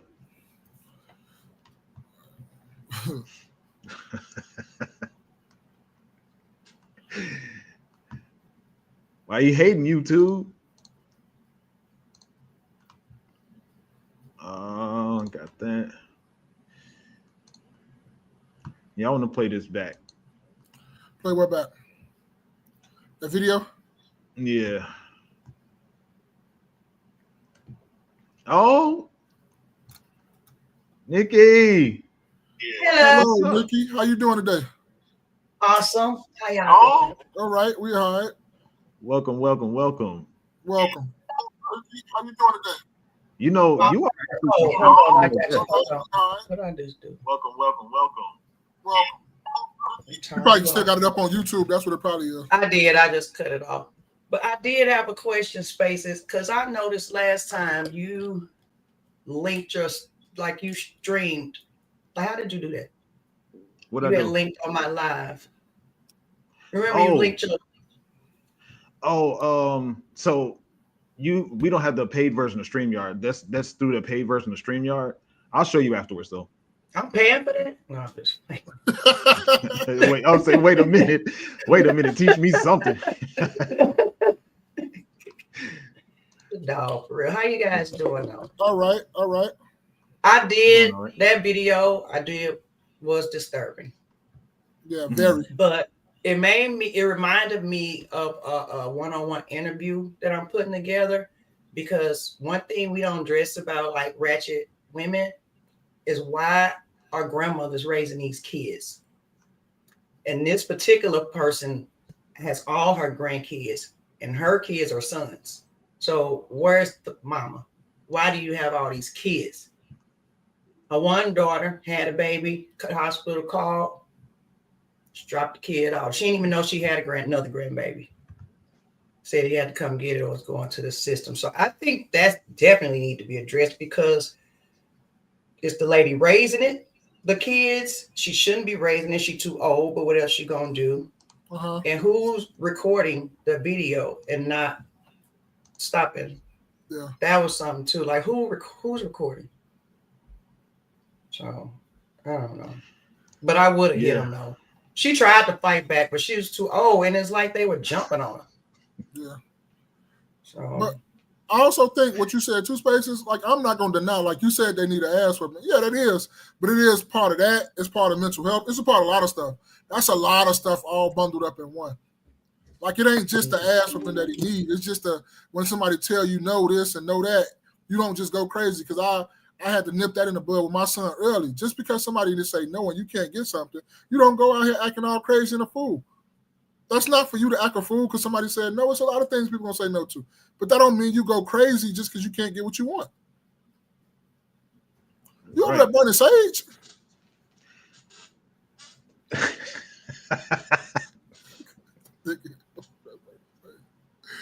No, man. It's an incense or something. I don't know, man. I'm just talking shit. I should never say that.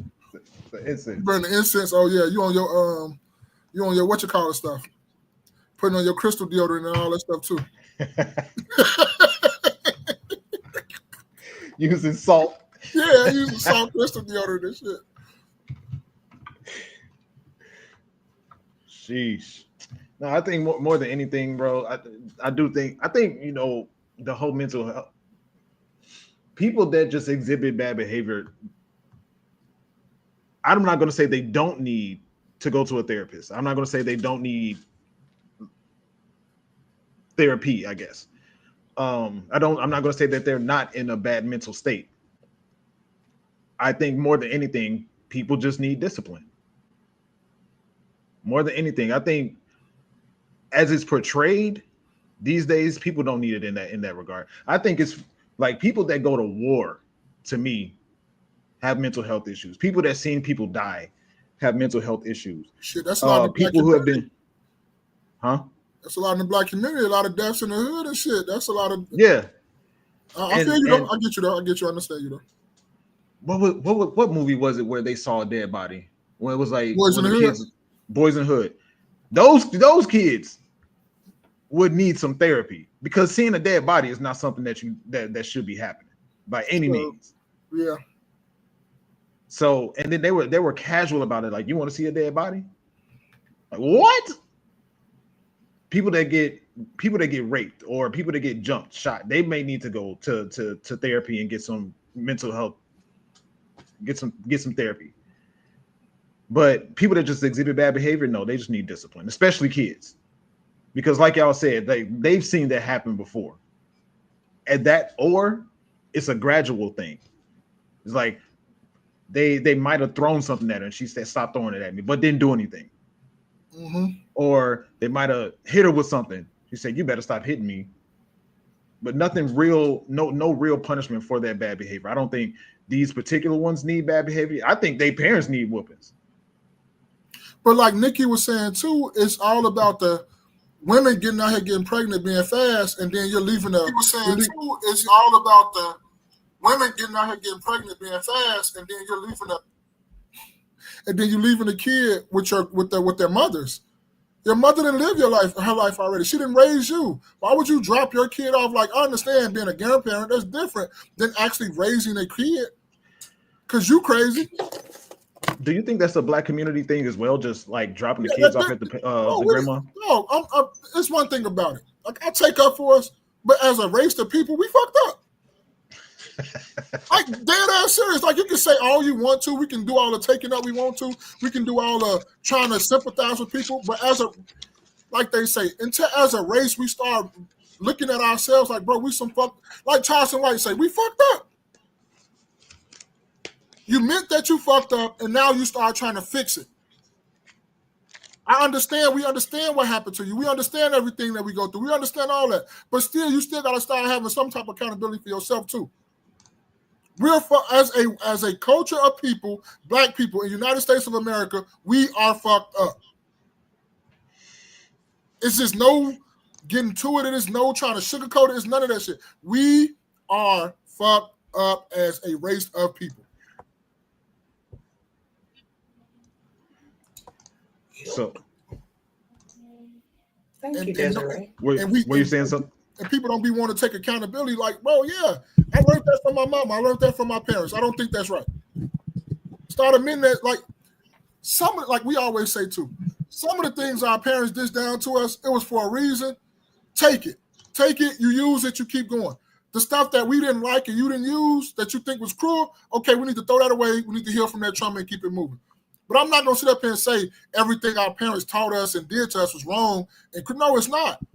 We need to take some of the good stuff, mix it with some of the stuff we learned now, and throw all the bad shit and don't bring that and throw that down to our kids. That's exactly where I'm at right now. Like, at this point, that's the reason I speak the way I do. I talk because the way I do.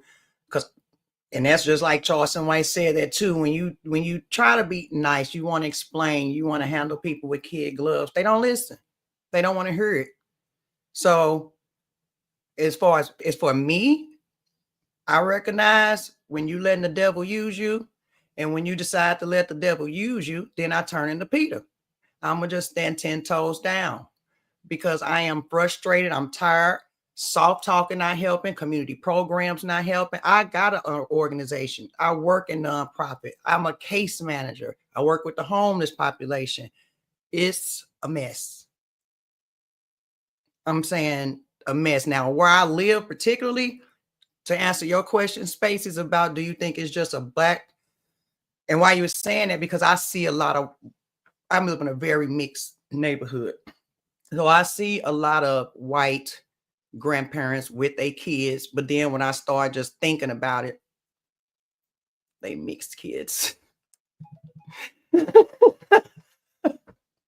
So I was trying to like give it some balance, but they get their grandkids, because like I said, for me, which is good, a lot of my mindset comes from being raised around white, black, Bosnian, Mexican. We live like right here in this little melting pot area. We all went to school together. When we was all down bad, you poor, you broke. Like, we all experienced that. A lot of people joke, because I stay on the south side, and a lot of people would joke and say, ain't no black or white on the south side. They just south side, if that makes sense. Because we kind of all genuinely act the same. Like, I got the side eye on the white boy walking down the street the same way I got the side eye on the YN. I still got to be like, whoa, what he doing? Because see, they on meth and stuff, so they be on some wild stuff. But yeah, I've and that was a genuine question when I asked about, do you think it's mainly a black people thing, that, you know, where the grandmother watches the kids? Because that wasn't to say that it's not happening in other communities of people. I grew up around white people for about 12, 15 years. And I didn't see that happening as prevalent. But that also doesn't mean that it wasn't happening. So I want to qualify that. But I just noticed it happens a lot in the black communities, like going to grandma's house, house. And that's why I say I think a lot of it comes down to culture, because the white people that live, you know, we all live together. It's a culture. So yeah, my roommate used to drop her daughter off at her mama's house, but that's just what it was. I know my mom used to watch my baby. I had her young though. So could that be part of the reason that we having a lot of them young? The mama still feel like they want to let us live our life, so they'll watch the baby. Like, I could literally, and she would tell me, no, you know, I'm not. I knew she was gonna watch the baby. I just waited her out, patted her asleep. I'm finna go. And because I had her I had her at 19. So it could be like she watch them now. I moved her in, so she is a big help. Yeah, I don't want to take that like I'm just like down in us, but it's just what you see, and it's like we don't want to like recognize like, bro, we understand that it's a lot of this shit is going wrong, a lot of shit been done to us, but sometimes you just really gotta look at yourself like, what did I do? Like what did I go wrong there? Like you say, like you had them young. I gotta recognize I had them young, and I also gotta take my responsibility. Like I had my daughter young. I can't go out no more. My fun is over. I got my daughter now. But no, you still want to be young because you was out there acting fast and acting grown. When you act grown, you get grown responsibilities. So now you have to be an adult. Yeah. If you want that type of, that's what just comes with it. And like sometimes we don't want to admit that and we want to keep. But then it's also too, our parents don't be like, it's just, we can go down different, like I guess you could say different paths of this. But it's like we got to get down to the root issue too. Like it's like, our parents was kind of fucked up. Our parents like, oh, I can't wait till you get out, and they want to try to push you to be grown. My son not grown until he about 26, 27 until he gets his own fucking house. Nigga, you stand with us. I'm not trying to hear that. Like people done heard me say that on here all the time. My son turned 18. He do all that stuff. He finna graduate. You're not going anywhere. I'm not trying to hear that. Where does that come from? I don't know. They be trying to push me out. And we want to be grown. No, it's not. And I think I used to say that too when I was a shorty, but now that you grow older, you're like, no, they're not ready. They're not ready. Why you think it's almost like why you think a lot of white kids still stay with their parents at 25, 26? A lot of Indians still stay with their parents 25, 26. When they move out, they moving into a house that they done bought or was passed down or some shit like that. No offense to be married. A lot of women stay home till they marry. Yes, I think we need to adopt some of that too. I don't think you need to be trying to put your kids out. And even if we gotta be all in here together like them, like Latinos. Latinos be in a crib with 30 deep. Cashing out. They cashing out. Everybody help paying these bills. And it's still, when it come down to it, I don't care how grown you is, you still listen to daddy. Daddy know best. You still, but no, we want to go against the head of the household. And no, it don't go like that. And I think that's what it boils down to. It boils down to like you say, we having all these babies out of wedlocks, we having babies early, and we don't really know nothing. We think we know something, but we don't. Like right now, you can say, oh, you thought you know something. No, I didn't learn so much stuff from the time I was 20 to 40 and from 30 to 30. Like, it's just so much you keep learning and learning and learning. And it's like, it's just we need to like be shooken up and we need somebody to really tell us something. And like you say, you can't handle, when you try to talk to somebody with some shit, sometimes people be looking at you like, oh, well, fuck that. But then when you throw a little curse words in there, a little this, a little that, motherfuckers start, okay, listen now, now they gonna do it. Why I gotta do all that to you? Why I can't just talk to you like a civilized person? Weird. And then they listen to everything you got to tell them when you start cursing and acting crazy. But when I talk to you like you had some sense, you didn't want to listen. Mm-mm. Yeah, I said before, like for years I was living next to a Mexican family. I'm not exaggerating when I say this. I've said this on the pod before. I'm not exaggerating when I say this. It was 3 generations of people in that house. And it's probably a 4. If it was anything like mine, it's a 4-bedroom flat house. Nope. Well, maybe theirs had a basement. I don't know. But if the layout of their house was like mine, it was a 4-bedroom flat house. 3 generations of people. And on top of that, they all worked at the same, well, not all, but a lot of them worked at the same job, working similar shifts. So it'd be 4 or 5 of them in one car going to work and then coming home. So it ain't a whole lot of back and forth wasting gas. And let me figure out the time for the car with you and all that stuff. They all work together, live together. So I don't know where that came from as far as, kicking. Once you get 18, you got to get out. Or once you hit 21, you got to get out. I don't understand it. So spaces with the combined income family living, you saying that you saw, because I've always, to me, thought it was more of a culture thing, like Americanized, like Americans versus like Mexicans. So you saying these were white, you lived around, so white people do that a lot too. Is that, I'm asking?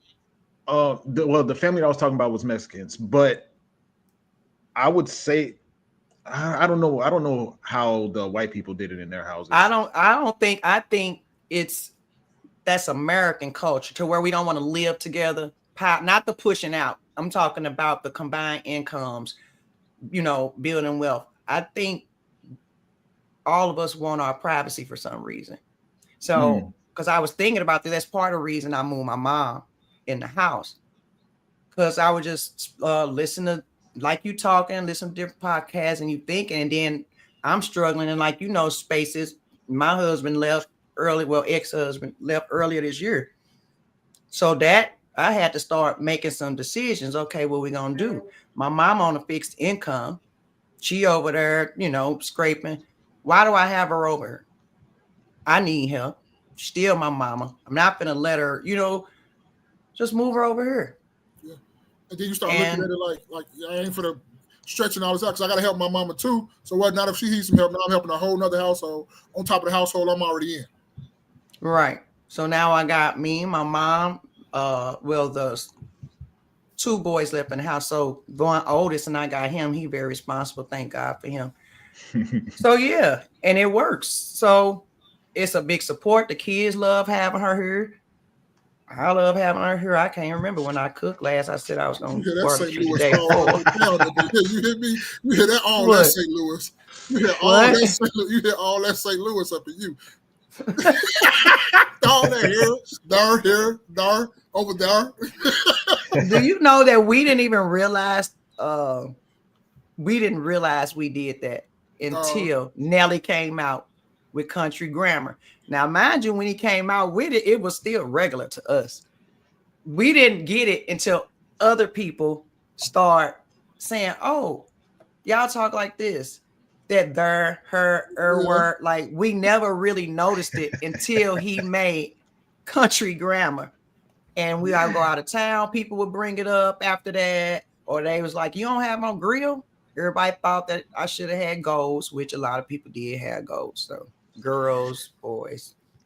Did you catch on to that St. Louis accent mall with Nelly? Because I didn't catch on to it with Nelly. Yeah. You saw when he rapped. When he rapped, you caught on to it.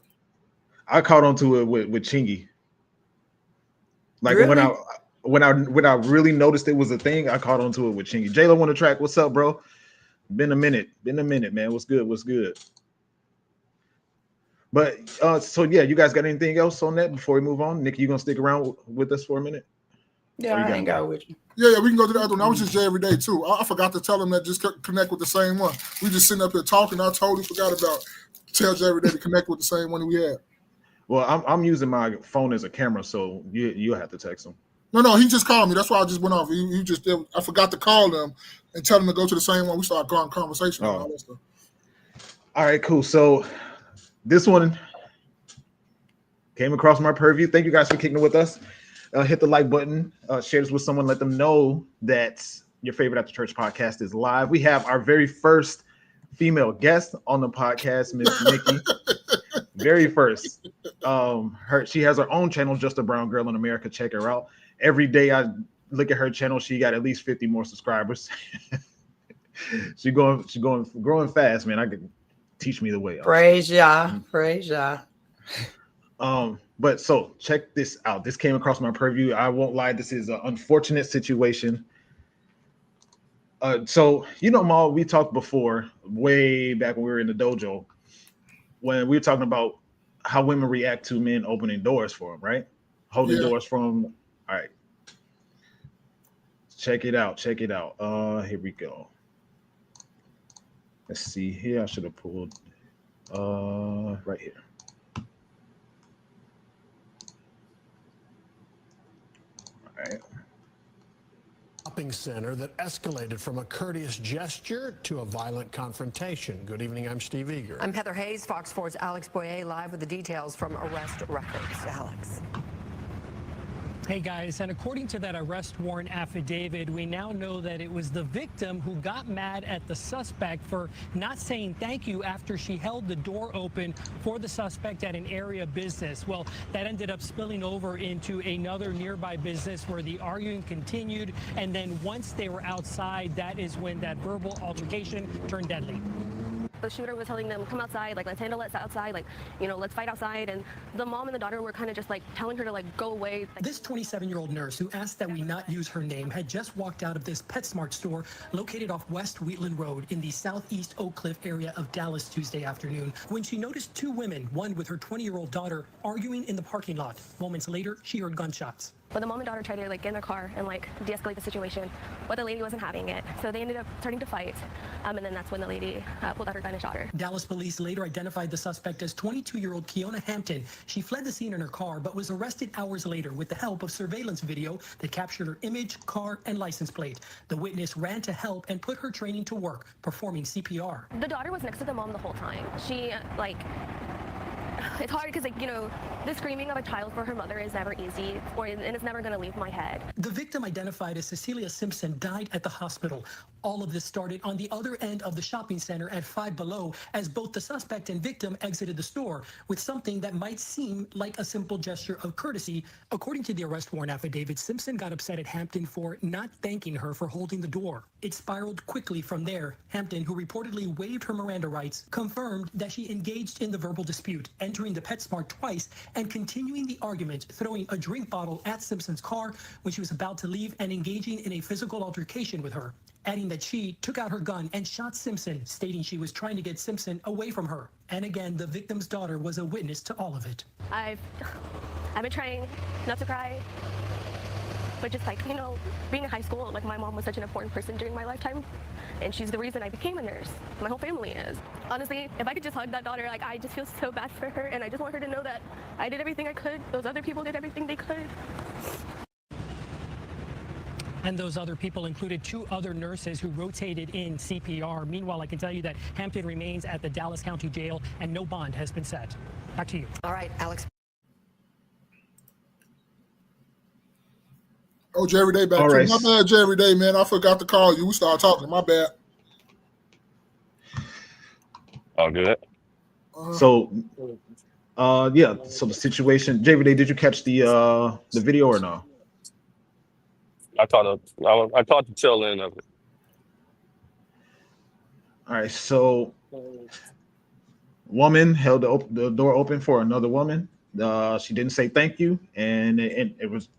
The situation from there escalated, and unfortunately, one person was shot and is dead, and the other person is currently in jail. So what do you guys, I don't have any particular question at the moment, just generally speaking, what are you guys' thoughts? Let's start with our guest, Miss Nikki. Oh, office, I go first. I guess it really just goes back to what we was all just talking about. So I wonder why. And I might even do this because they want to do another sisterhood panel. So, but I do want to know, what is this anger from? Like, to where we raging out over the smallest things. Oh, thank you.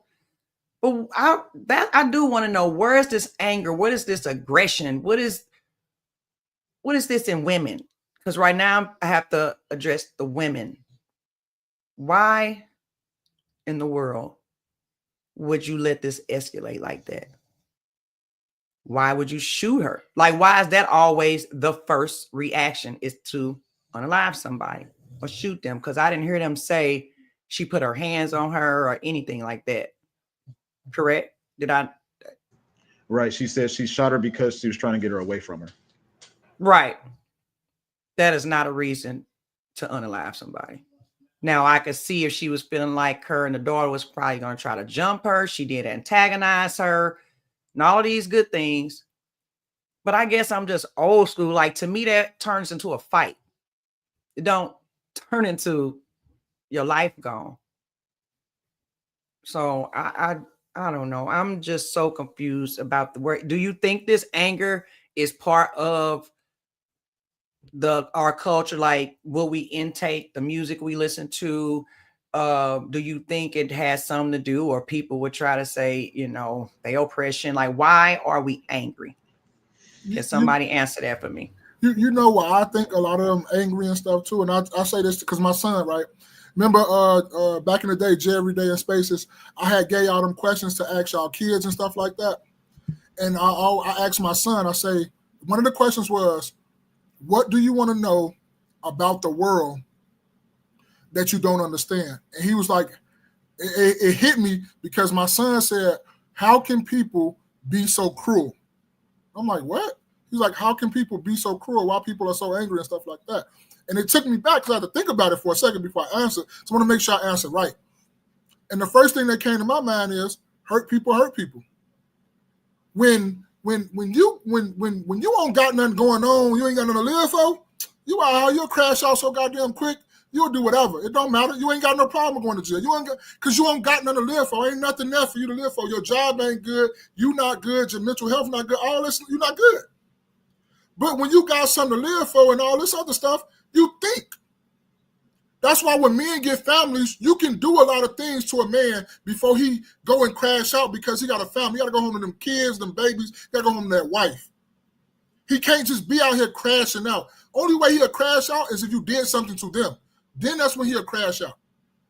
But that's why I told myself, I say, hurt people hurt people. When you got stuff going on, you're not out here just crashing out. Look at Jay every day right now. Jay every day ain't crashing out. He over there with his kids doing a family activity. He over there having fun. He over there having fun with his kids and his family and his wife. When you got something going on for yourself, you're not going to throw that away. You're not going to do that real quickly. When you got that good job, when you got that good car, when you got money going on, when you got money flowing out, you're not going to crash out. All the crash outs mostly happening in the private neighborhoods because they have nothing. That's what they had. They had an anger and goddamn it, what they had, anger. That's it. You ready to just go off at the flip of it? No, it's not. But when you got something to live for, when you got shit going on, you got a family, you got a wife, you got kids, you got money and stuff that you're making and all this stuff, you ain't ready to throw that away right yet. You let a lot of shit slide before you throw that away real quick. But that's just my thoughts about when I say about people, like when you say, why do people so angry and all this other stuff? And I think that comes to, I don't want to speak for women, but I think that's what comes for women too. It's like, you ain't got the man, I ain't gonna even say a man, but you ain't got everything going on. You think it's everybody else's fault. You think the man left you because of this or this, that, and the third, or you ain't got that new promotion at job. So you ready to crash out. And that go with both. I'm not gonna sit up here and just say that's women. I think that go with both. But I think with women, it'd be just a lot of anger issues because it just be angry just for no reason sometimes. You know what I'm talking about? Just like you say hi. Fuck you say hi to me like that for? I just said hi, baby girl. That's it. I ain't want no problem. I don't want no smoke. But it's just, to me, when you don't have nothing going on, I think that's what brings your anger, and that's what brings you to be angry towards other people or stuff like that. Anything like that. When you're not getting no money and rent's due and you don't know how you're going to pay the car note, that's why I think a lot of people be angry. That's just my opinion on that. Well, yeah, I guess, and then if you mix those people in with people like me, who now I have to feel like I'm reacting, you know what I mean? Or I feel like I have to keep myself safe. So now you got people that's scared, that's carrying. Then you got people that's crashing out because it seemed like the other lady was scared. She don't want to fight. She didn't look like a fighter. That's a picture that really don't mean nothing, but she don't look like she's a fighter. I've heard so many people these days, I don't fight. I ain't fighting with none of these people. You know, the first thing, they don't want to fight. Nobody want to fight. To me, they cowards. I grew up a warrior. I like to look at it as hand-on-hand combat. Like, you got to scare people. Women or react, I think, and when you were talking about just the angerness of the, hey, how you doing? Which is not right.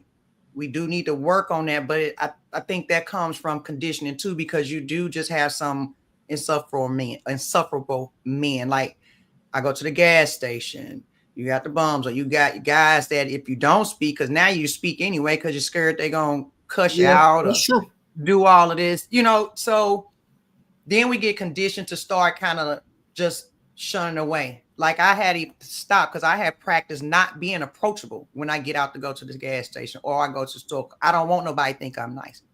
I don't want them to say nothing to me because I don't want the interaction. Not because they a man. I think it is because they a man, but I think it's just conditioning of what we've been through or how we and men interact outside. towards us that are not like regular men. The cat calls, it's ridiculous, really. Yeah. It's really ridiculous. And sometimes men do get aggressive. That makes you nervous. So a lot of people are reacting to things. I like, mine. I took mine to get his first because I wanted his to be legal. Mm-hmm. I taught him about his rights, but I also know what he's dealing with. Do I want him to have? No. But I also don't want him caught slipping either. It's a fact. So where do I stand as a mother when I really don't even want this, but now I have to deal with the reality of it? So the only thing I can do is teach you the laws. Make sure you know your laws. Make sure you legal. So if anything ever go down, that's yours. It's legal. You ain't got no issues. You got to worry about it. Yeah, but he did have an incident, and I'm talking about grown men came up to a school on some kid stuff and crashed out on them. And it was at that point I said, come on, we going to get you. And he couldn't even get because he was still young. I took him at 18. Yeah. So he could only get a long rifle. He only could get a rifle. He couldn't get no handgun yet. Right. So, yeah. And people judge me for that. I don't care. My baby not safe. Yeah, but I also don't want him to have it because, I don't want him losing patience. I know he ain't no pushover either. Yeah. I know my son will fight. Yeah. He more ready to fight, but I know they not. So what do you do? Jay, every day, are you able to weigh in on this or are you? Yeah, can you hear me? Go ahead. Yeah. Yeah, real quick. I just don't think it's when you have a segment of people that's doing something, they don't represent every Black person, so they're not the culture. Yeah, so I don't subscribe to them being the culture. That's that culture. That's that segment of people. A lot of times when you're in the hood, people subscribe what they're doing in the hood to, everyday working Black people. And I just don't agree with that. So that's what they doing. Like I say, at least me, I do what I do. I stay out the way. If trouble come my way, I know how to handle it. But, that's that culture. That's what they're doing.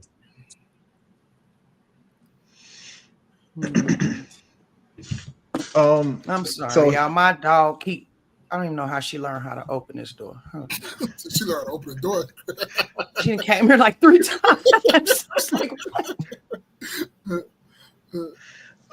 so here's a question. The reason why I presented I don't know if you were in here yet, Jay, every day, but I said I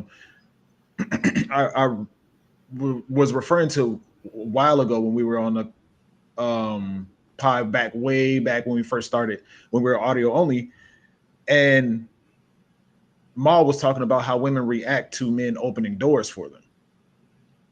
So I say that bringing that back then into this scenario,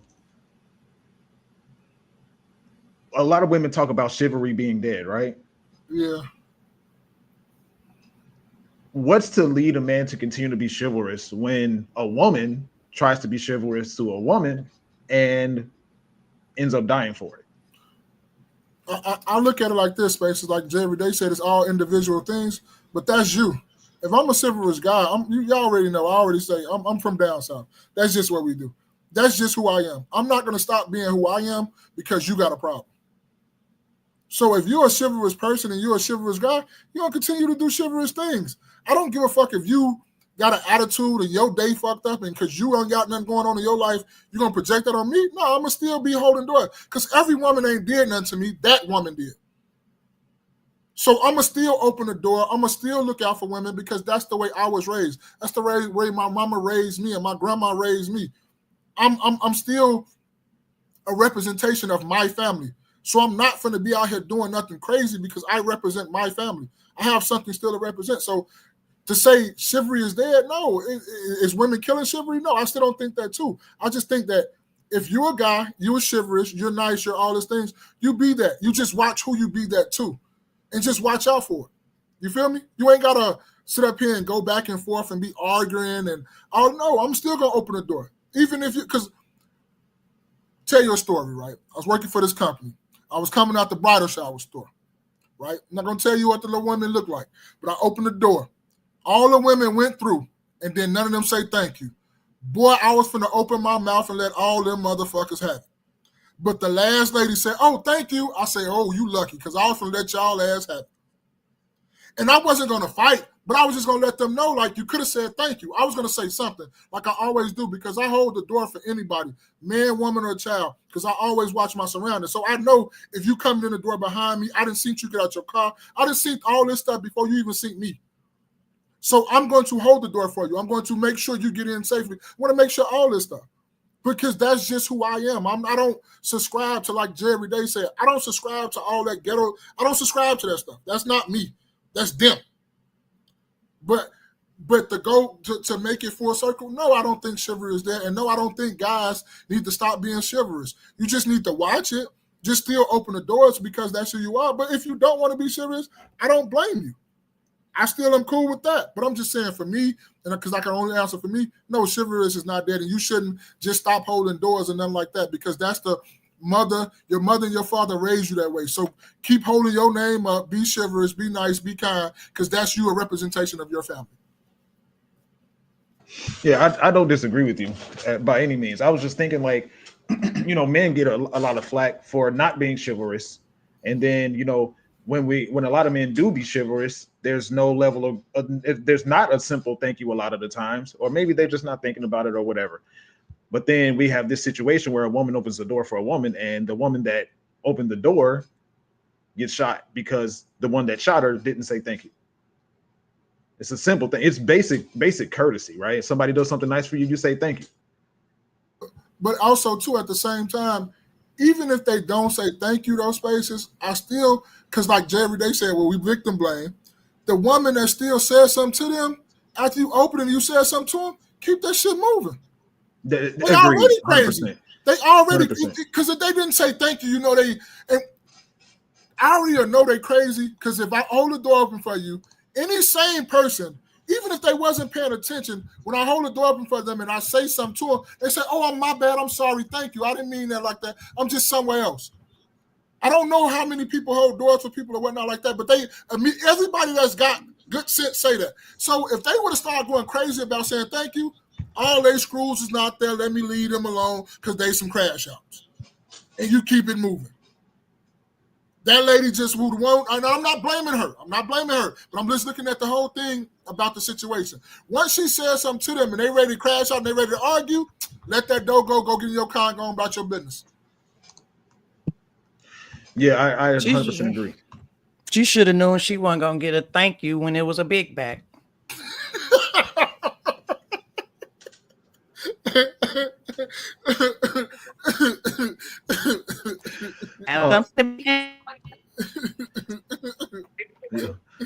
Desiree said, listen, I am a straight woman, and to be locked up with nothing but women for life would be torture to me. Hey, guess what? And then she said, seriously, put me in a men's jail, Your Honor. But this I got this for you, Desiree.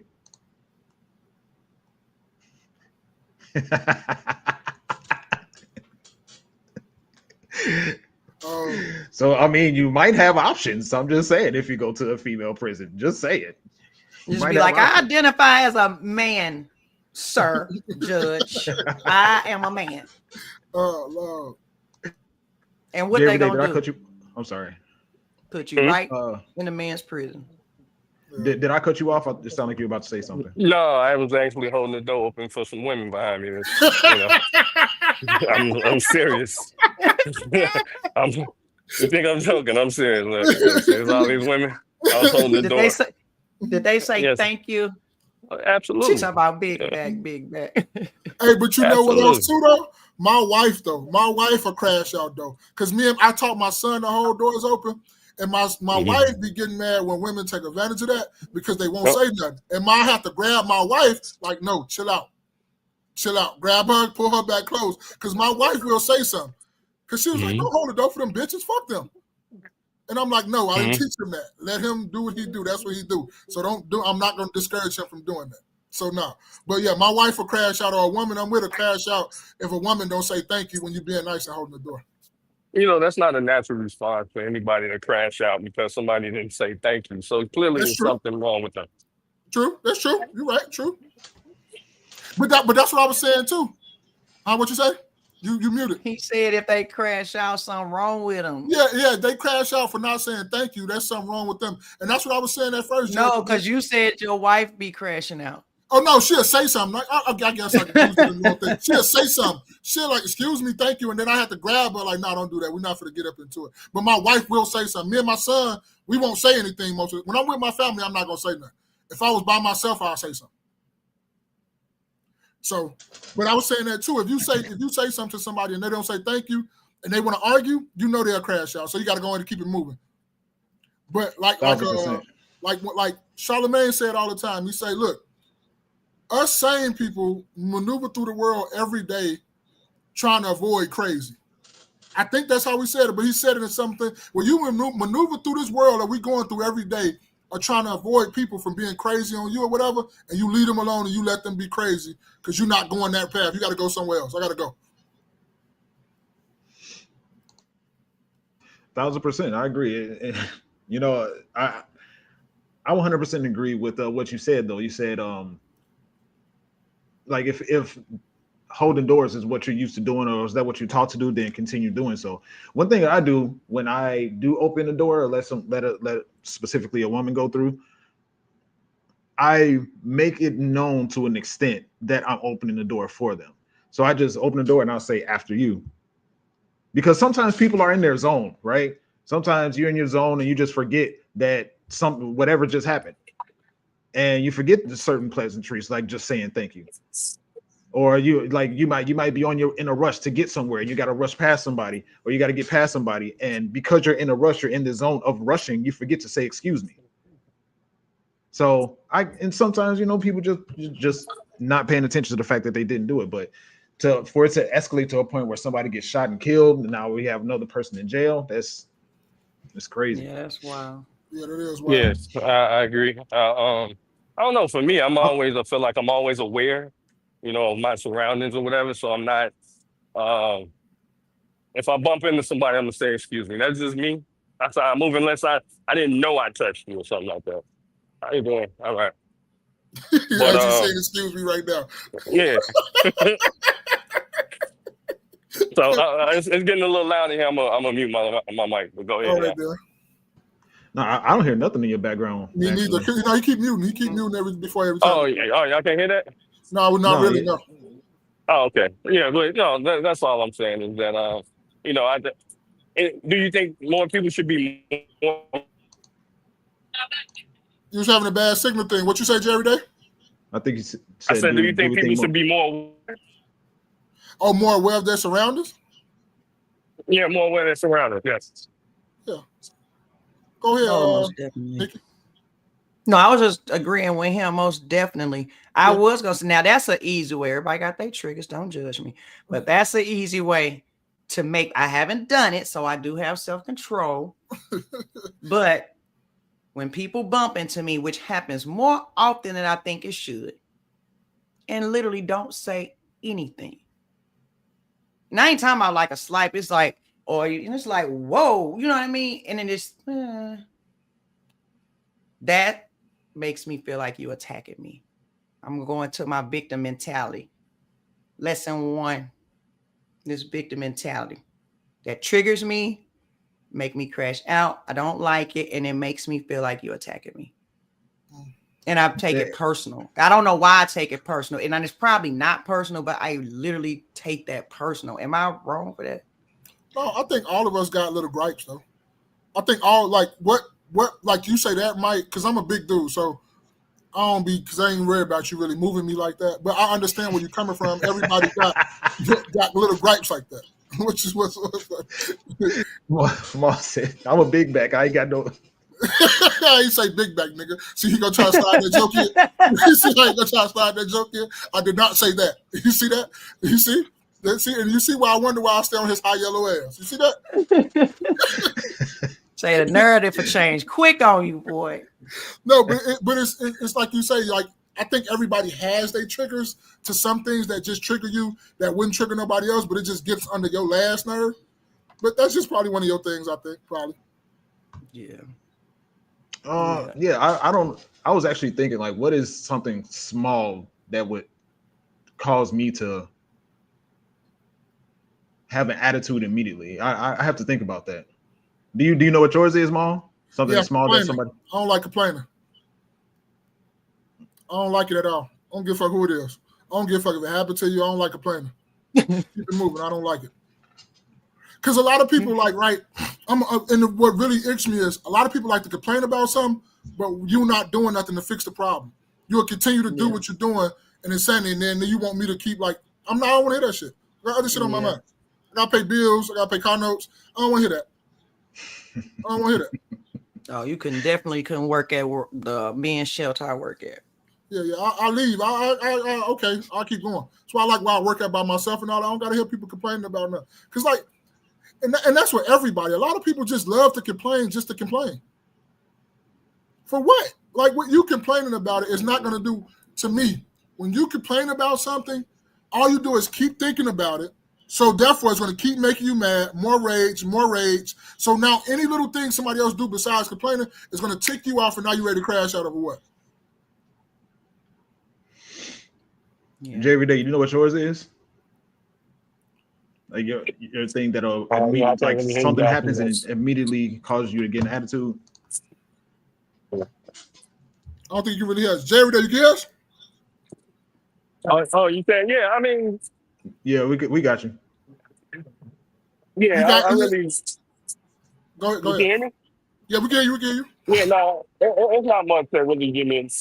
I might have a quick attitude about something. Yeah, maybe not. Somebody not. If I'm consciously opening up the door for you, but sometimes I'm moving and unconsciously open up the door for you. You see what I'm saying? I really don't really care. But if I'm consciously and I'm looking at you and I'm holding the door open for you, I might get an attitude. You're not gonna shoot you over your back. He's not gonna shoot him over it. He say he's not gonna shoot him over it. He say holding the doors and stuff, like really get him there, but he's not gonna shoot you over it though. But it does get in his skin a little bit though. I learned to let that go because that used to get under mine, but then I started seeing so many of these, like you say, big backs and wild wildebeest out here. I started, man, fuck that. I'm not going back and forth with y'all. I got too much to live for. I'm pretty good. Yo, Black, what's good, bro? What's up, bro? So mine probably, I was thinking I would say professional victims. Like people that don't have the self-awareness or the honesty with themselves to see their contribution into how they go through things in life. Everything that they go through in life is somebody else's fault. I can't stand those kinds of people. Yeah, I can't stand it. They just don't see. Like the reason why, actually, I was just watching a video, the Cartier family. It was a lady that was getting arrested, and the officers were being nice to her, asking her the basic stuff that you ask her when you get pulled over. Where's your license, registration, all that stuff. She was just mouthing off the entire time. She ended up trying to kick the officers, trying to spit at them.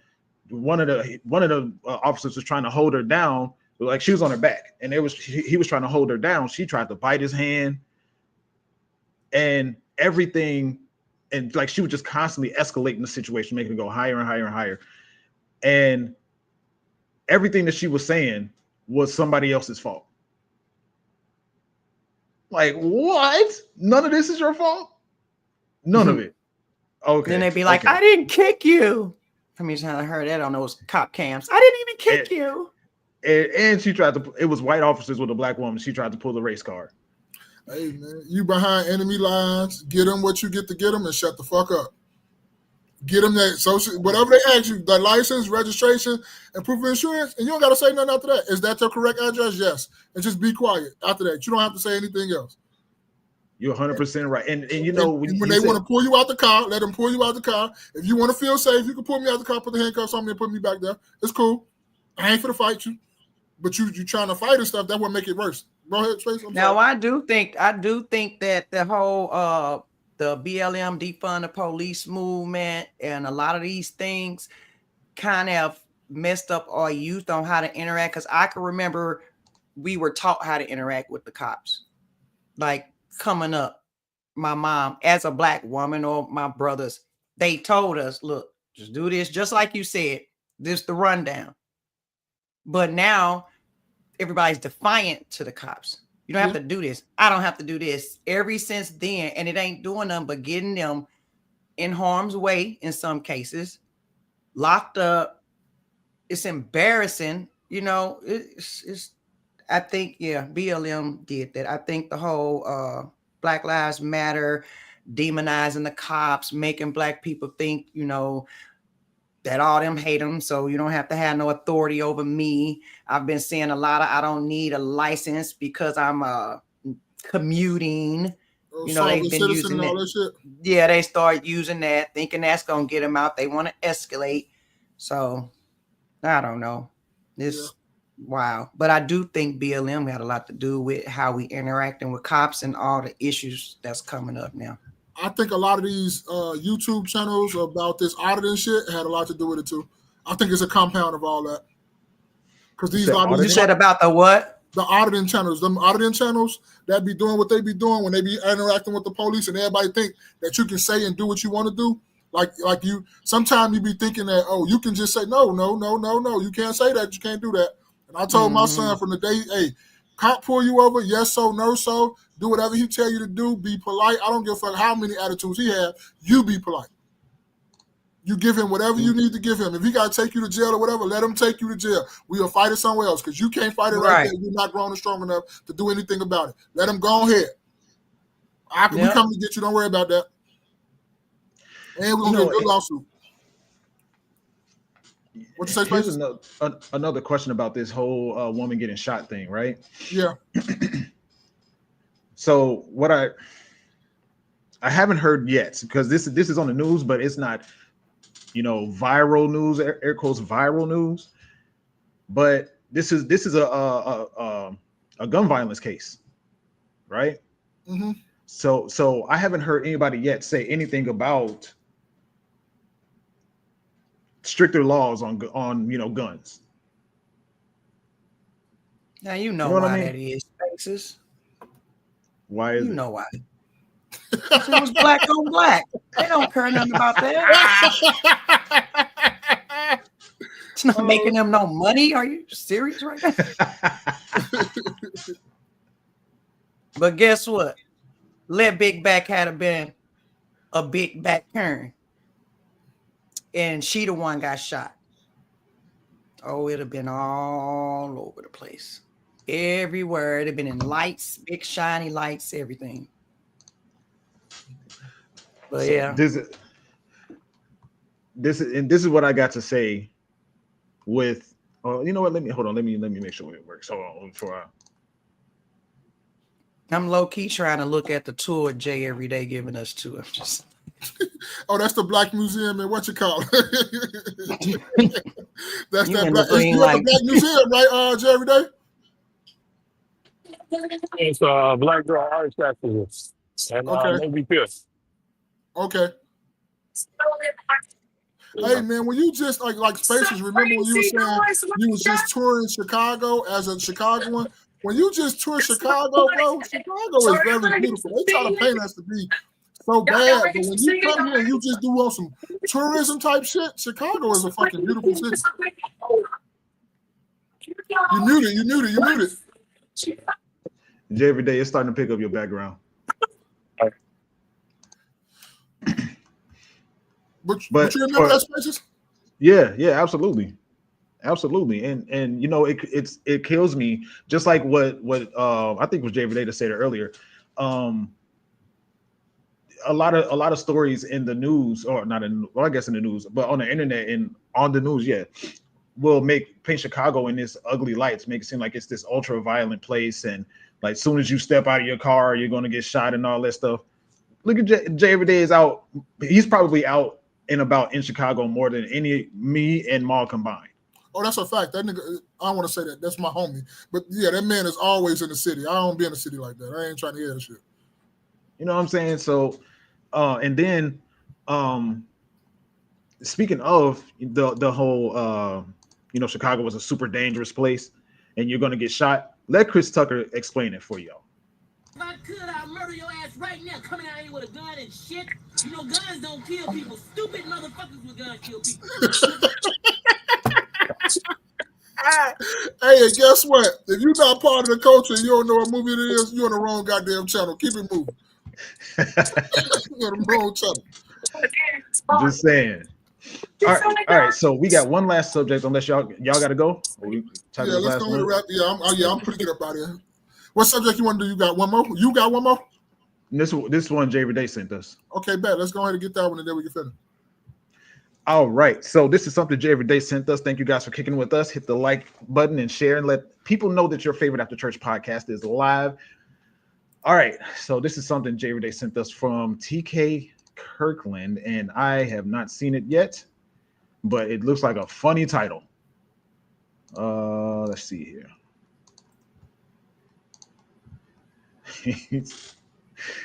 All right. He says you can't be a parent to a child who was created on a one-night stand. You don't have the same relationship / love for a child that you might have out of a night of fun, opposed to having a child with a woman that you living in a house with, and you like see that child come out the womb. Yes. You there to teach that child. You're there to take that kid to school every morning. Yes. I've said this and people like try to crucify me for it, but it's just I just feel like it's the truth. And I think you must have heard me say that before, because you got it right down to the T. One night stands, you can't really be a parent to a child. It's crazy. You can be a leader, you can guide, but if that baby mama is not helping you, or she's putting roadblocks, she gatekeeping the relationship, it's never gonna be the same compared to a child. You, the mama, lived in the home together 2-3 years, and it didn't work out. It doesn't work out, but you attached to that child and you're connected for life.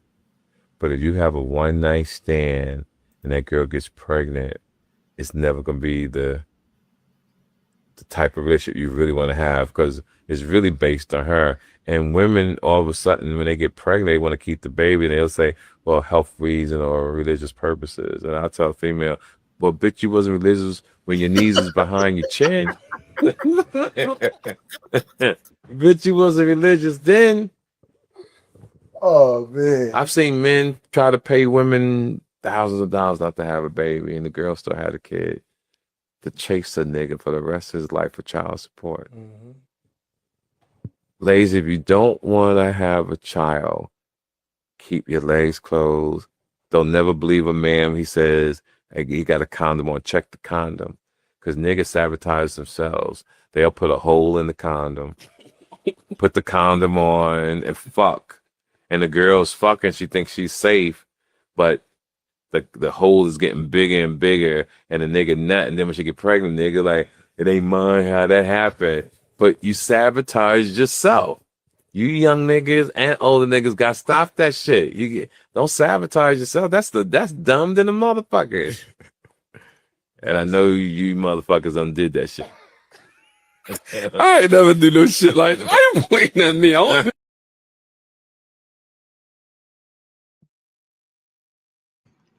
All right, let's see here. Play This says, I'm taking care of all of mine, nightstands and all. The Iron Sheik says, if it's made out of love or not, a man should love his child regardless. I never could understand how a man doesn't love his child. I'm not reading all of that. Please 100% tariffs on this podcast equipment, I beg. Child, any excuses to not be a dad? Negative. If she was worth effing raw, that child is worthy of support, love, and guidance. Okay, Jerry Day, you sent this to us. What were your? Or did you have any questions, or in particular questions, or what? No, it's just basically general thoughts. What did you generally think about what he was saying? Well, that was it. I get what he's saying. And all those comments, he did not say he wasn't taking care of that baby. That is not what he said. He said that you wouldn't have as strong of a bond. That was his whole premise. He never said he wasn't showing up. He never said that. He said you could be a leader, you could do this, you could do that, but you won't have that bond. And just listening to, I mean, I can see how that is. Because even people who've been together, if the mama wacko, they split up, if she choose to dictate that relationship and they break up too early, he could still lose a lot of that bond. So just imagine a chick you don't even really know, which you shouldn't have been doing all that anyway. But imagine a chick you don't really know. Now you did make the mistake. You're going to do what you got to do. But I do see how he could feel, as a man. I'm just listening to him. How? All the comments are wrong, so I can't go off those comments because he never said that. Ma, what you got? I'm on the same thing as Nikki and what TK said. TK said, like she said, he didn't say he wasn't going to take care of it, but it's going to be, your fuses are going to be really short, I think, when it comes to that situation. Because you're going to be looking at the little nigga, I don't want to say it like that, but you're going to be looking at the little baby like, nigga, I ain't want you no way. So your mama keep acting up, I'm going to disappear anyway. It don't get no fuck. So now she keep acting crazy if she want to. She really don't know my name anyway. I'll disappear. So that's what he was kind of, I think that's the premise of what he was trying to say or whatnot. He didn't say he wouldn't be there, but I kind of agree with them. Like when you didn't out here just smash and you so happen to get her pregnant, you're like, what the fuck? Your morals gonna be like, yeah, I gotta take care of that baby, even though I'll just smash your mom's, whatever, like that's still my blood. You gotta do that.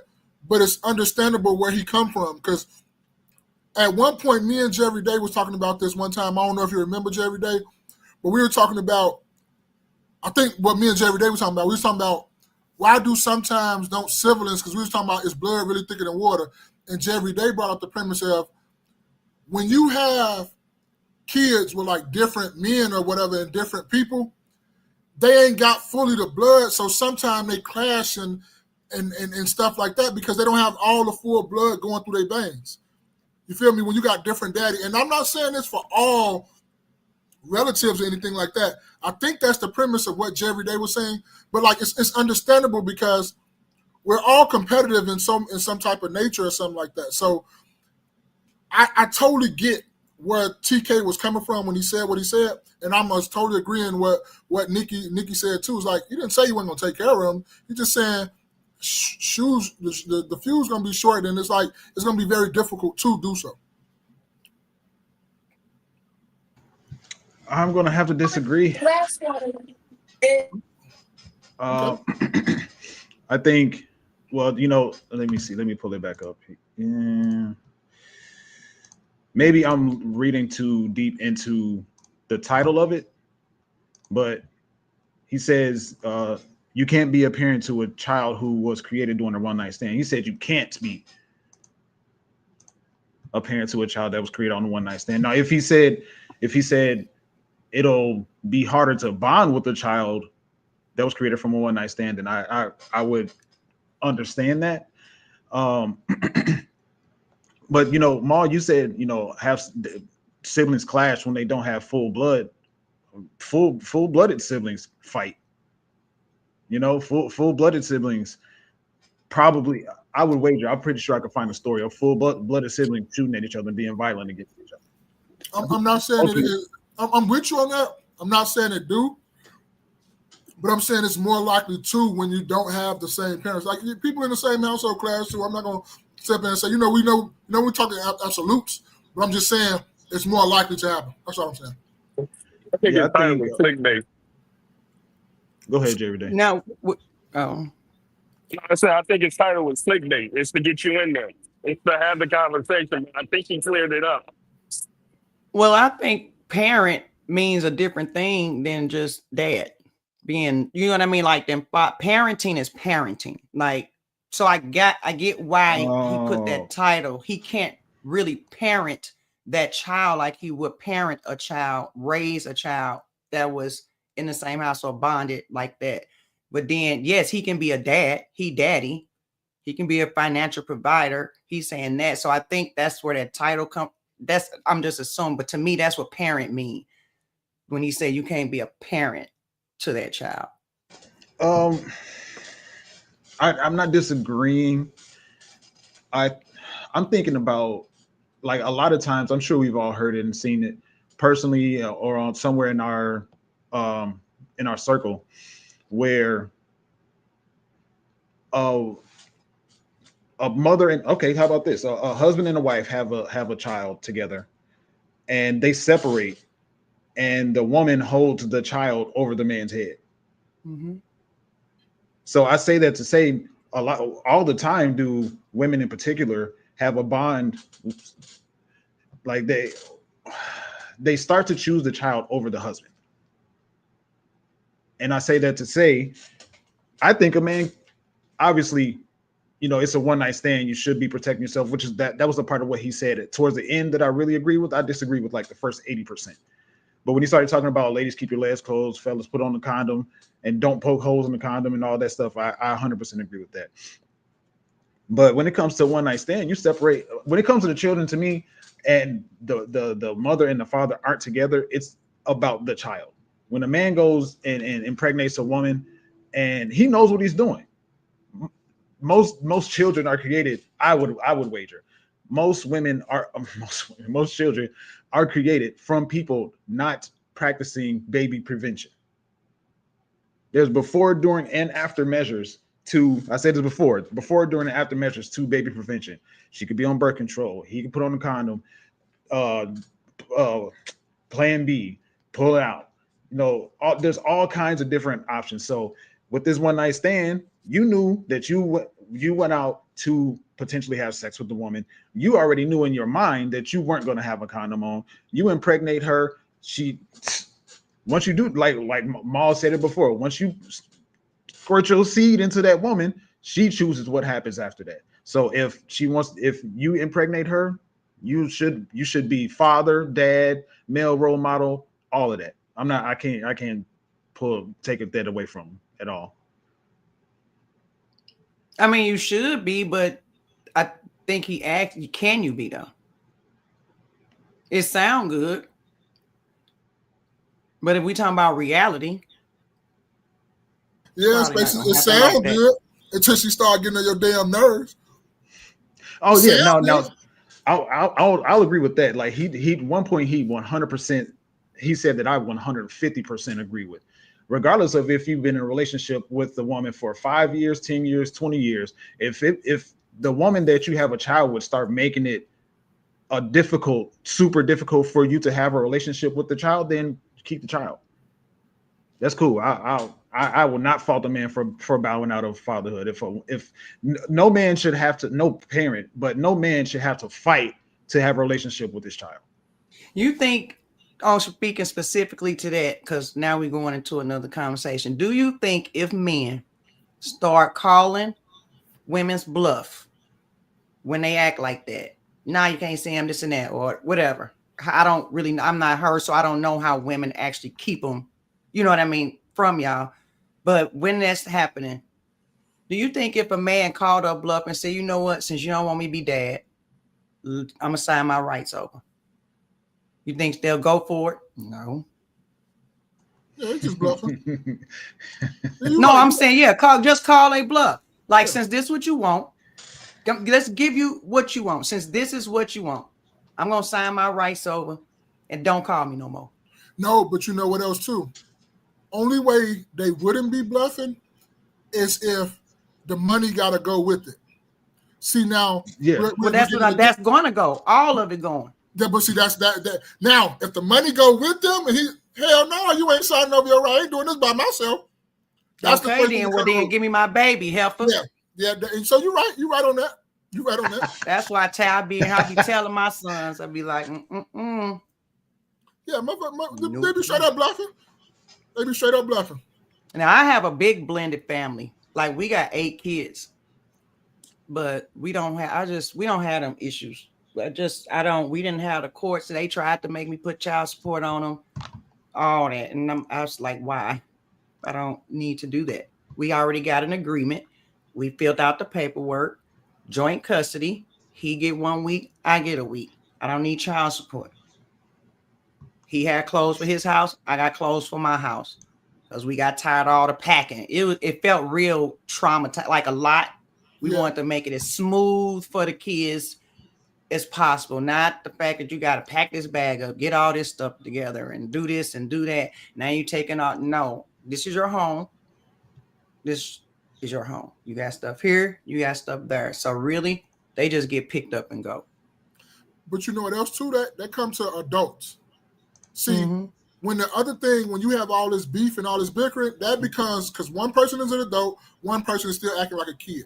When you have two adults, they're like, okay, look, man, this is what it is. We fucked up. We had a baby. We don't like each other like that no more. But I don't have to hate you, but we're going to make sure this baby is in the best predicament that we're going to do. We already know we've got a fucked up situation. We're just going to try to make the best of it. See, but that comes from you growing up and being an adult and handling business, then one of them still acting like a kid and throwing temper tantrums and talking about you can't do this, you can't do that, instead of being an adult. So that's what that comes from too, though. Yeah, and you would definitely get because I just found out, well, I ain't really just found out a little bit ago that my ex-husband seeing somebody. Now, was I a little You was in your fifties. You was in your fifties. Well, Spaces, I don't know if you watched the interview, and you did. I did. Yeah, I did. I'm going to post it in a minute. And then I accuse him. What did I? So you know, I got all type of stuff, and the only reason is because I went to the truck. He brought my son here. I say, I went to the truck because I was assuming my daughters are in the car. So I get there and they're not there, and I'm like, hello, where are my babies? And he just matter of fact, you seen his demeanor.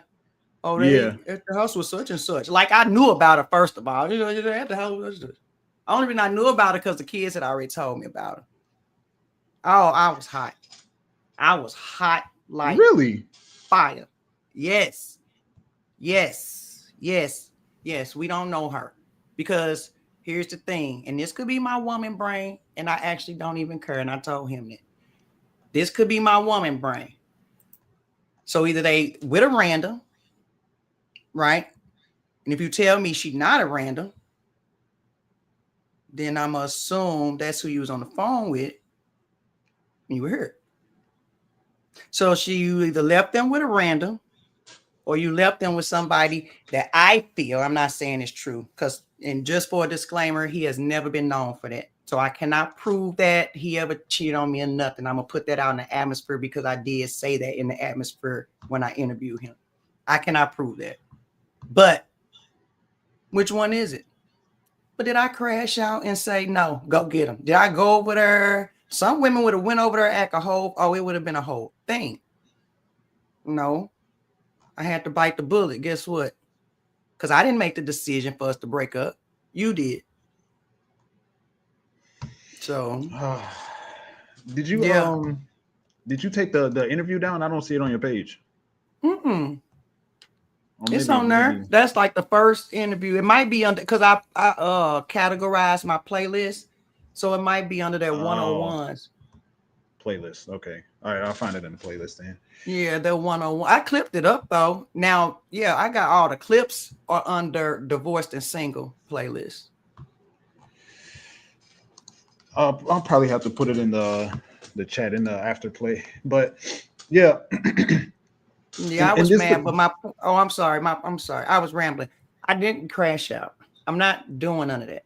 He had other kids. It's 3 of us of his children's mother. We have never had issues because for us, it was always, that's the point I want to make. It's always should be about the kids. Always. We never had to have separate parties. Everybody was at the same space. We never did any of that. They talked to me. Even when one of them was younger, they tried to see how they could play us against each other. They tried it. She didn't go for it. I didn't go for it. They never tried it again because we was a united front. Now they had, and I didn't inject myself into their parenting. You get what I mean? Like you got the co-parenting get messed up. Like I didn't inject myself in their parenting with his other kids because I didn't like how son was going. They're still parents to their child. It's not my place to do that. If he asks me about it, we talk about it, yeah, but I'm not gonna call. I'm not gonna be like, oh no, you can't. Like, what was a video I saw? Was it the football players or the girl that had the baby that brought the wife? Did y'all see that? You talking about the basketball player, Washington, last name Washington, played for Charlotte. When he went to try to pick his baby up. PJ I Washington. feel like that. Yeah, there you go, PJ Washington. That wife should have kept her mouth shut. That's a fact. That's a fact. That's not my fight. That's all got to do with you. I ain't got nothing to do with me. Oh yeah. I know what y'all talking about. Yeah. So I want people to really, because that's a lot too, and my kids appreciate that. Like everybody, I even joke around and be like, "Oh, you talking about my baby mama?" Like we are family. We've always let the kids know we are family. Even to this day, they know we ain't together, but he's still considered family. This is your father. So it's just I want us to do better, get the emotions out of it. I could have easily let that crash me out because I was hot, but I didn't. See, I'm getting better. Hold on one second. Okay, so but yeah, that's why when it comes to these conversations, as far as the what they were saying in the interview, the one night stand and all that stuff, like, bro, you created life, or you allowed her to create life. If you want to be specific with it, you did your part. You did your 50% of it. So what happens after that, bro? Is like you gotta figure it out. You got to figure it out. I can't. Yeah. A lot of people say men don't get blamed for their contribution to baby production, but no, I have all the smoke for men that try to. I think that it sounded to me at first like they were trying to make excuses for a man to not be a father. At first, but no. Do you think a lot of men feel how he was feeling? Like what he was saying, do y'all think a lot of men think like that? Like why we don't have a lot of fathers around? You think that could be part, like, because we got a lot of hookup culture. So do you think that's the reason a lot of daddies not around? Do a lot of men feel that way? They don't feel that bond. They don't really feel a urge or a need to go kick it with the baby. You know what I mean? And pick it up and take it to mom's house and do all those things. I think men, generally speaking, just want to have unprotected sex, and not. It's kind of like you know how they say women want marriage, but women want a wedding, not a marriage. Men want sex, not a baby. But they want it raw. Yeah, unprotected. Is what you're saying? Yeah. I think women want that too, so I can't just put that on. But I think, for me personally, when you go to a little deeper, I agree with what you Spacer said too. Like they be wanting sex, but also it's a little deeper too. Of when they come here, you're making it difficult, and it's enough blame I think to go around on both sides, men and women, because it's like a lot of people in like my culture is like, bro, I'm gonna be a father no matter what. But then it gets to the point to where like, bro, it's really ruining my life. I'm steady having to go to court. I'm steady having to fight you tooth and nail. Every time I gotta bring some money. I'm just trying to see the baby and kick it with the baby to let it know it got a father out here. And also too, a lot of women out here lie. A lot of women out here lie, deceiving. Like it's some real ugly, like really grimy ass women out here. Like, for real, they will lie tooth and nail and all this stuff and make it so difficult to where the dad is like, bro, I done tried everything. This shit is really fucking up my life. I just give up. I'm sorry. I talk to you when you 18 and I tell you everything you need to know. I didn't leave. Your mother did what she did and I couldn't take it no more. I understand we had sex. I understand I probably broke her heart or something like that. I understand I was a liar and, I was a dog back then, but I wasn't that person. I was trying to be a parent to you, and you steady did what you did, and he's like, it's fucking up his new relationship with his new kids and all this stuff because he's trying to bring them over to meet this, and it's like just a whole bunch of mixture of things. So it's like a lot of dudes just give up and be like, no, I just give up. I concede. I handle this when you get 18. I promise I'll try to make it up to you. I'll discuss everything you need me to discuss. I'll be straight parent with you. I mean, comparison. I don't know what the word I'm looking for, but just tell you the truth about everything that's going on when you get 18 and you can come see me on your own. Transparent? Yeah, transparent. There you go. The dictionary, human dictionary. No, I feel that though. I feel that because, like I was saying earlier, no parent should have to fight to have a relationship with their child because the other parent is making it difficult for them to. If that's the case, then nah. That is one situation where I'd definitely be like, you know what, just give up. And just like you said, Maul, just hope, do what you can to say, should they tell the kid that? What? Like, should they tell the kid think what? so, Miss Nikki? Tell the kid like your mom is making it difficult for me to have a relationship with you. Not right. No, you can't say it when they little. Yeah. That's what I mean. Because no, not right now. Not when they little. No. But I was gonna say, it's funny you brought that, but I used to work with a guy that actually dealt with that, and I had ran into him recently. You just chopping up, hey, how you doing? How the kids? And he just went on and on and on about the son. He used to always tell me about. He's like, I'm gonna tell him. And apparently the mom, because they was young, like 15 young, the mom got found out when she got in trouble, accused him of raping her. Mm-hmm. So that was a whole big thing, right? Once they accused him of that, of course, he didn't want to be around. They made it difficult, confined him, all of these things. He's seen him maybe, he said, a couple of times, but he would talk to him here and there. But the son, he could tell, would not, he just didn't receive him because she knew, they told him what that was. I mean, told the son that. So the son knew that apparently your dad did this to me. So when I talked to him again, and he would say with just what you said, when he 18, he'll figure it out. I know God got it. I ain't did, we was kids and the parents should have been adults in this because they said all the parents got involved, all type of stuff. But he said they got the best relationship now.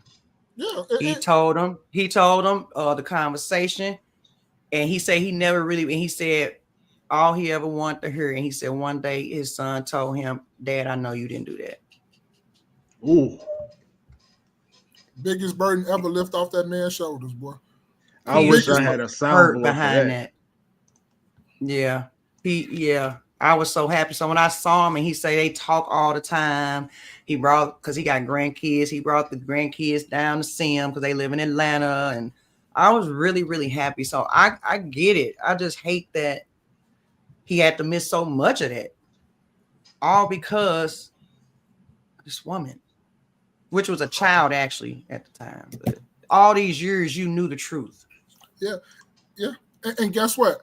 She did all that, right? They do all that when they're younger. And then they kid fuck around and find out, and the kid come and be like, Mama, why you lie and say all them lies about my dad? Now you got to deal with that relationship, because that relationship from 1 to 18 is cool. But that relationship from 18 to the end of the death date is a whole totally different ballgame. Mm-hmm. And that's the relationship that really counts, because now the kid going to be looking at you like, I can't even trust my mom. I don't even want to go over there and fuck with her no more. I love you, but I'm just not messing with you like that. Y'all remember when I said my I guess you'd call it a pet peeve was people that are like professional victims? Yeah.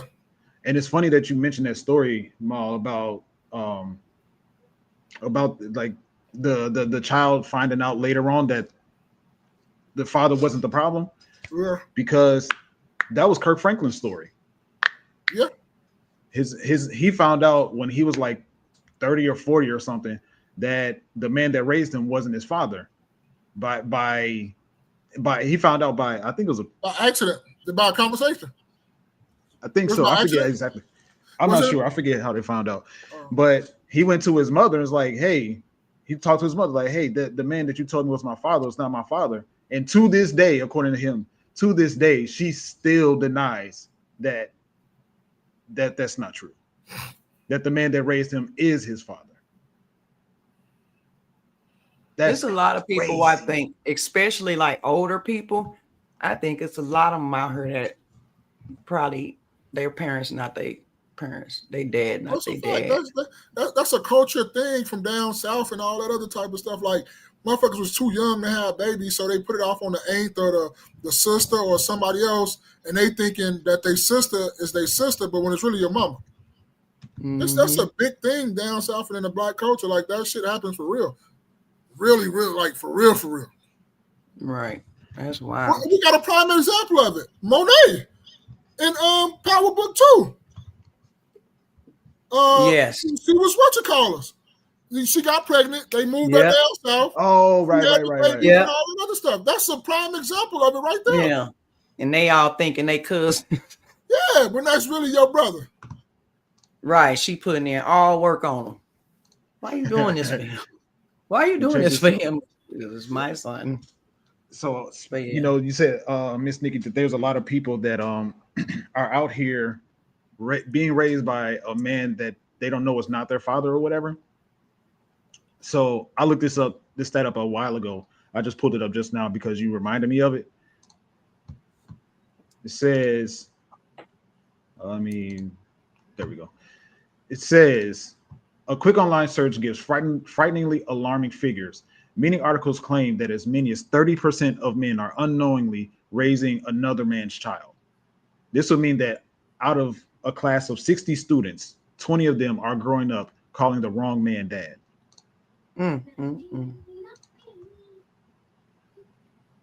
That's a whole show.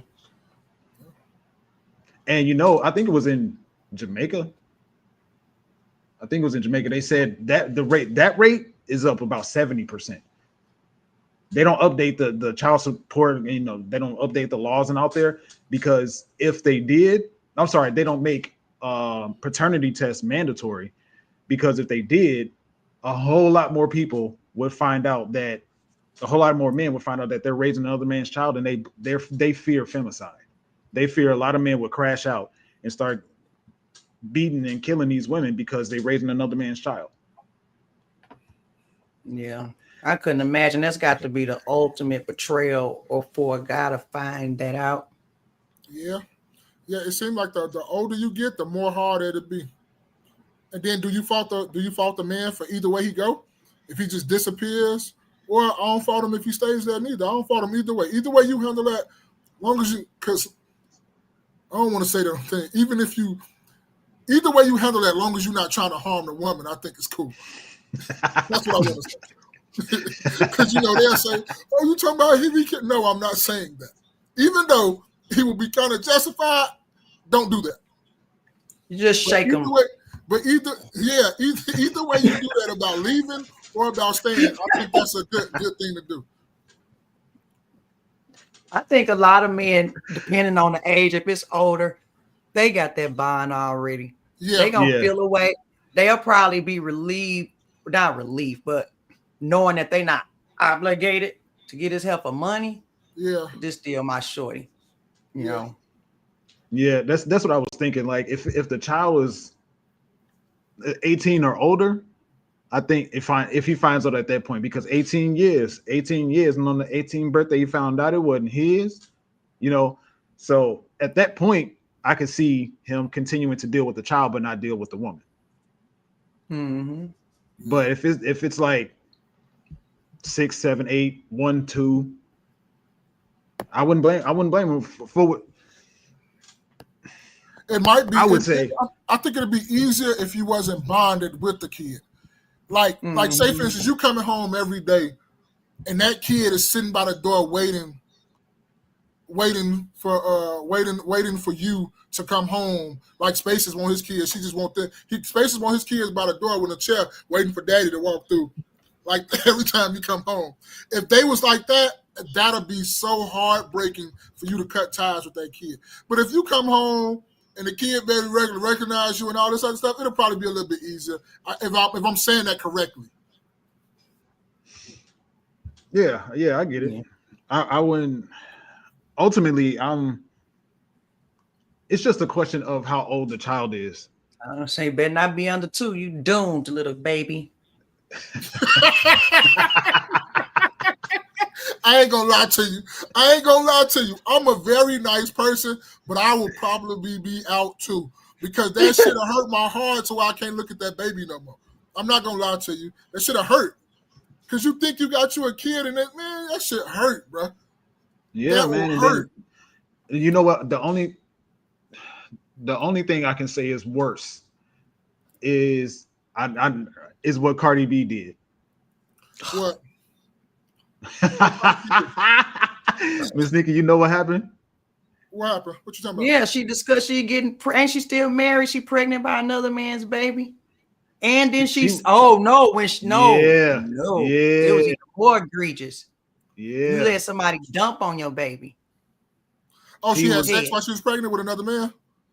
She was pregnant with Offset's youngest child and was having sex. No, she was pregnant with Offset's youngest child, but was having sex with her new man.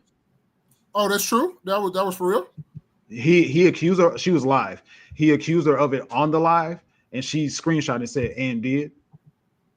But was she saying that being truthful, or was she saying that just, you know how motherfuckers say something to try to make motherfuckers feel like they hurting them, but it really wasn't true? Like, was it really true, though? That ain't nothing to say to no man. I would be scared to say that to him. Like, that ain't nothing to say to a man. To be petty, it's way more pettier things you could find to say. You could take all the left shoes, take all the zippers out, his buttons off his pants. I don't know. She said take all his left shoes. Why the left one? What the hell? What's going on? She said all the left shoes? Damn. I hate the left.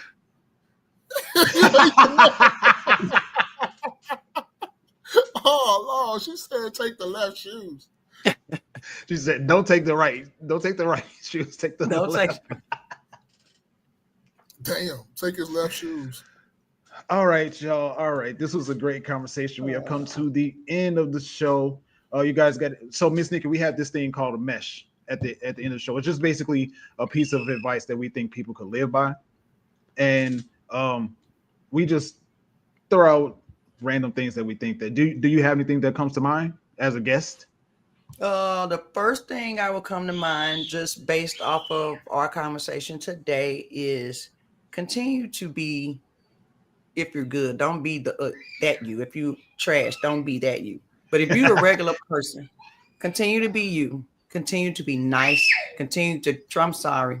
You cool? Go ahead. We got kids. We got families. We family. Yeah, but I'm like, wait a minute. What just? My kids know if they hear me, I got an on air thing on outside my door. I need one of those. I'm gonna put that up behind. Yeah, no, I put it outside the door because I'm just like, you see this light? I'm gonna need y'all to. But no, be you. Continue to be kind. Don't. I know it's easy to want to harden your heart because of what we're dealing with out here in the world. But like you said earlier, do not let people change who you are. Don't let people change who you are. Just change who you giving yourself to. Damn, that's it. Right that's there. A bar. That's a what bar. I say all the time. That's one of my main things I live by right there. All right, this has been another rendition of your favorite after church podcast, the No Key Podcast. Wear your crown, build your legacy, kings. I am your man, Spaces. Go ahead, Miss Nikki. And I am Just a Brown Girl in America at Just a Brown Girl in America. On YouTube, they call me Nikki. I'm your favorite auntie. Okay. We like to thank Nikki. Salute to Nikki. Thank you for pulling up. We're going to have you a couple more times. Hey, guess what? I go by your boy, Mal, meeting the John.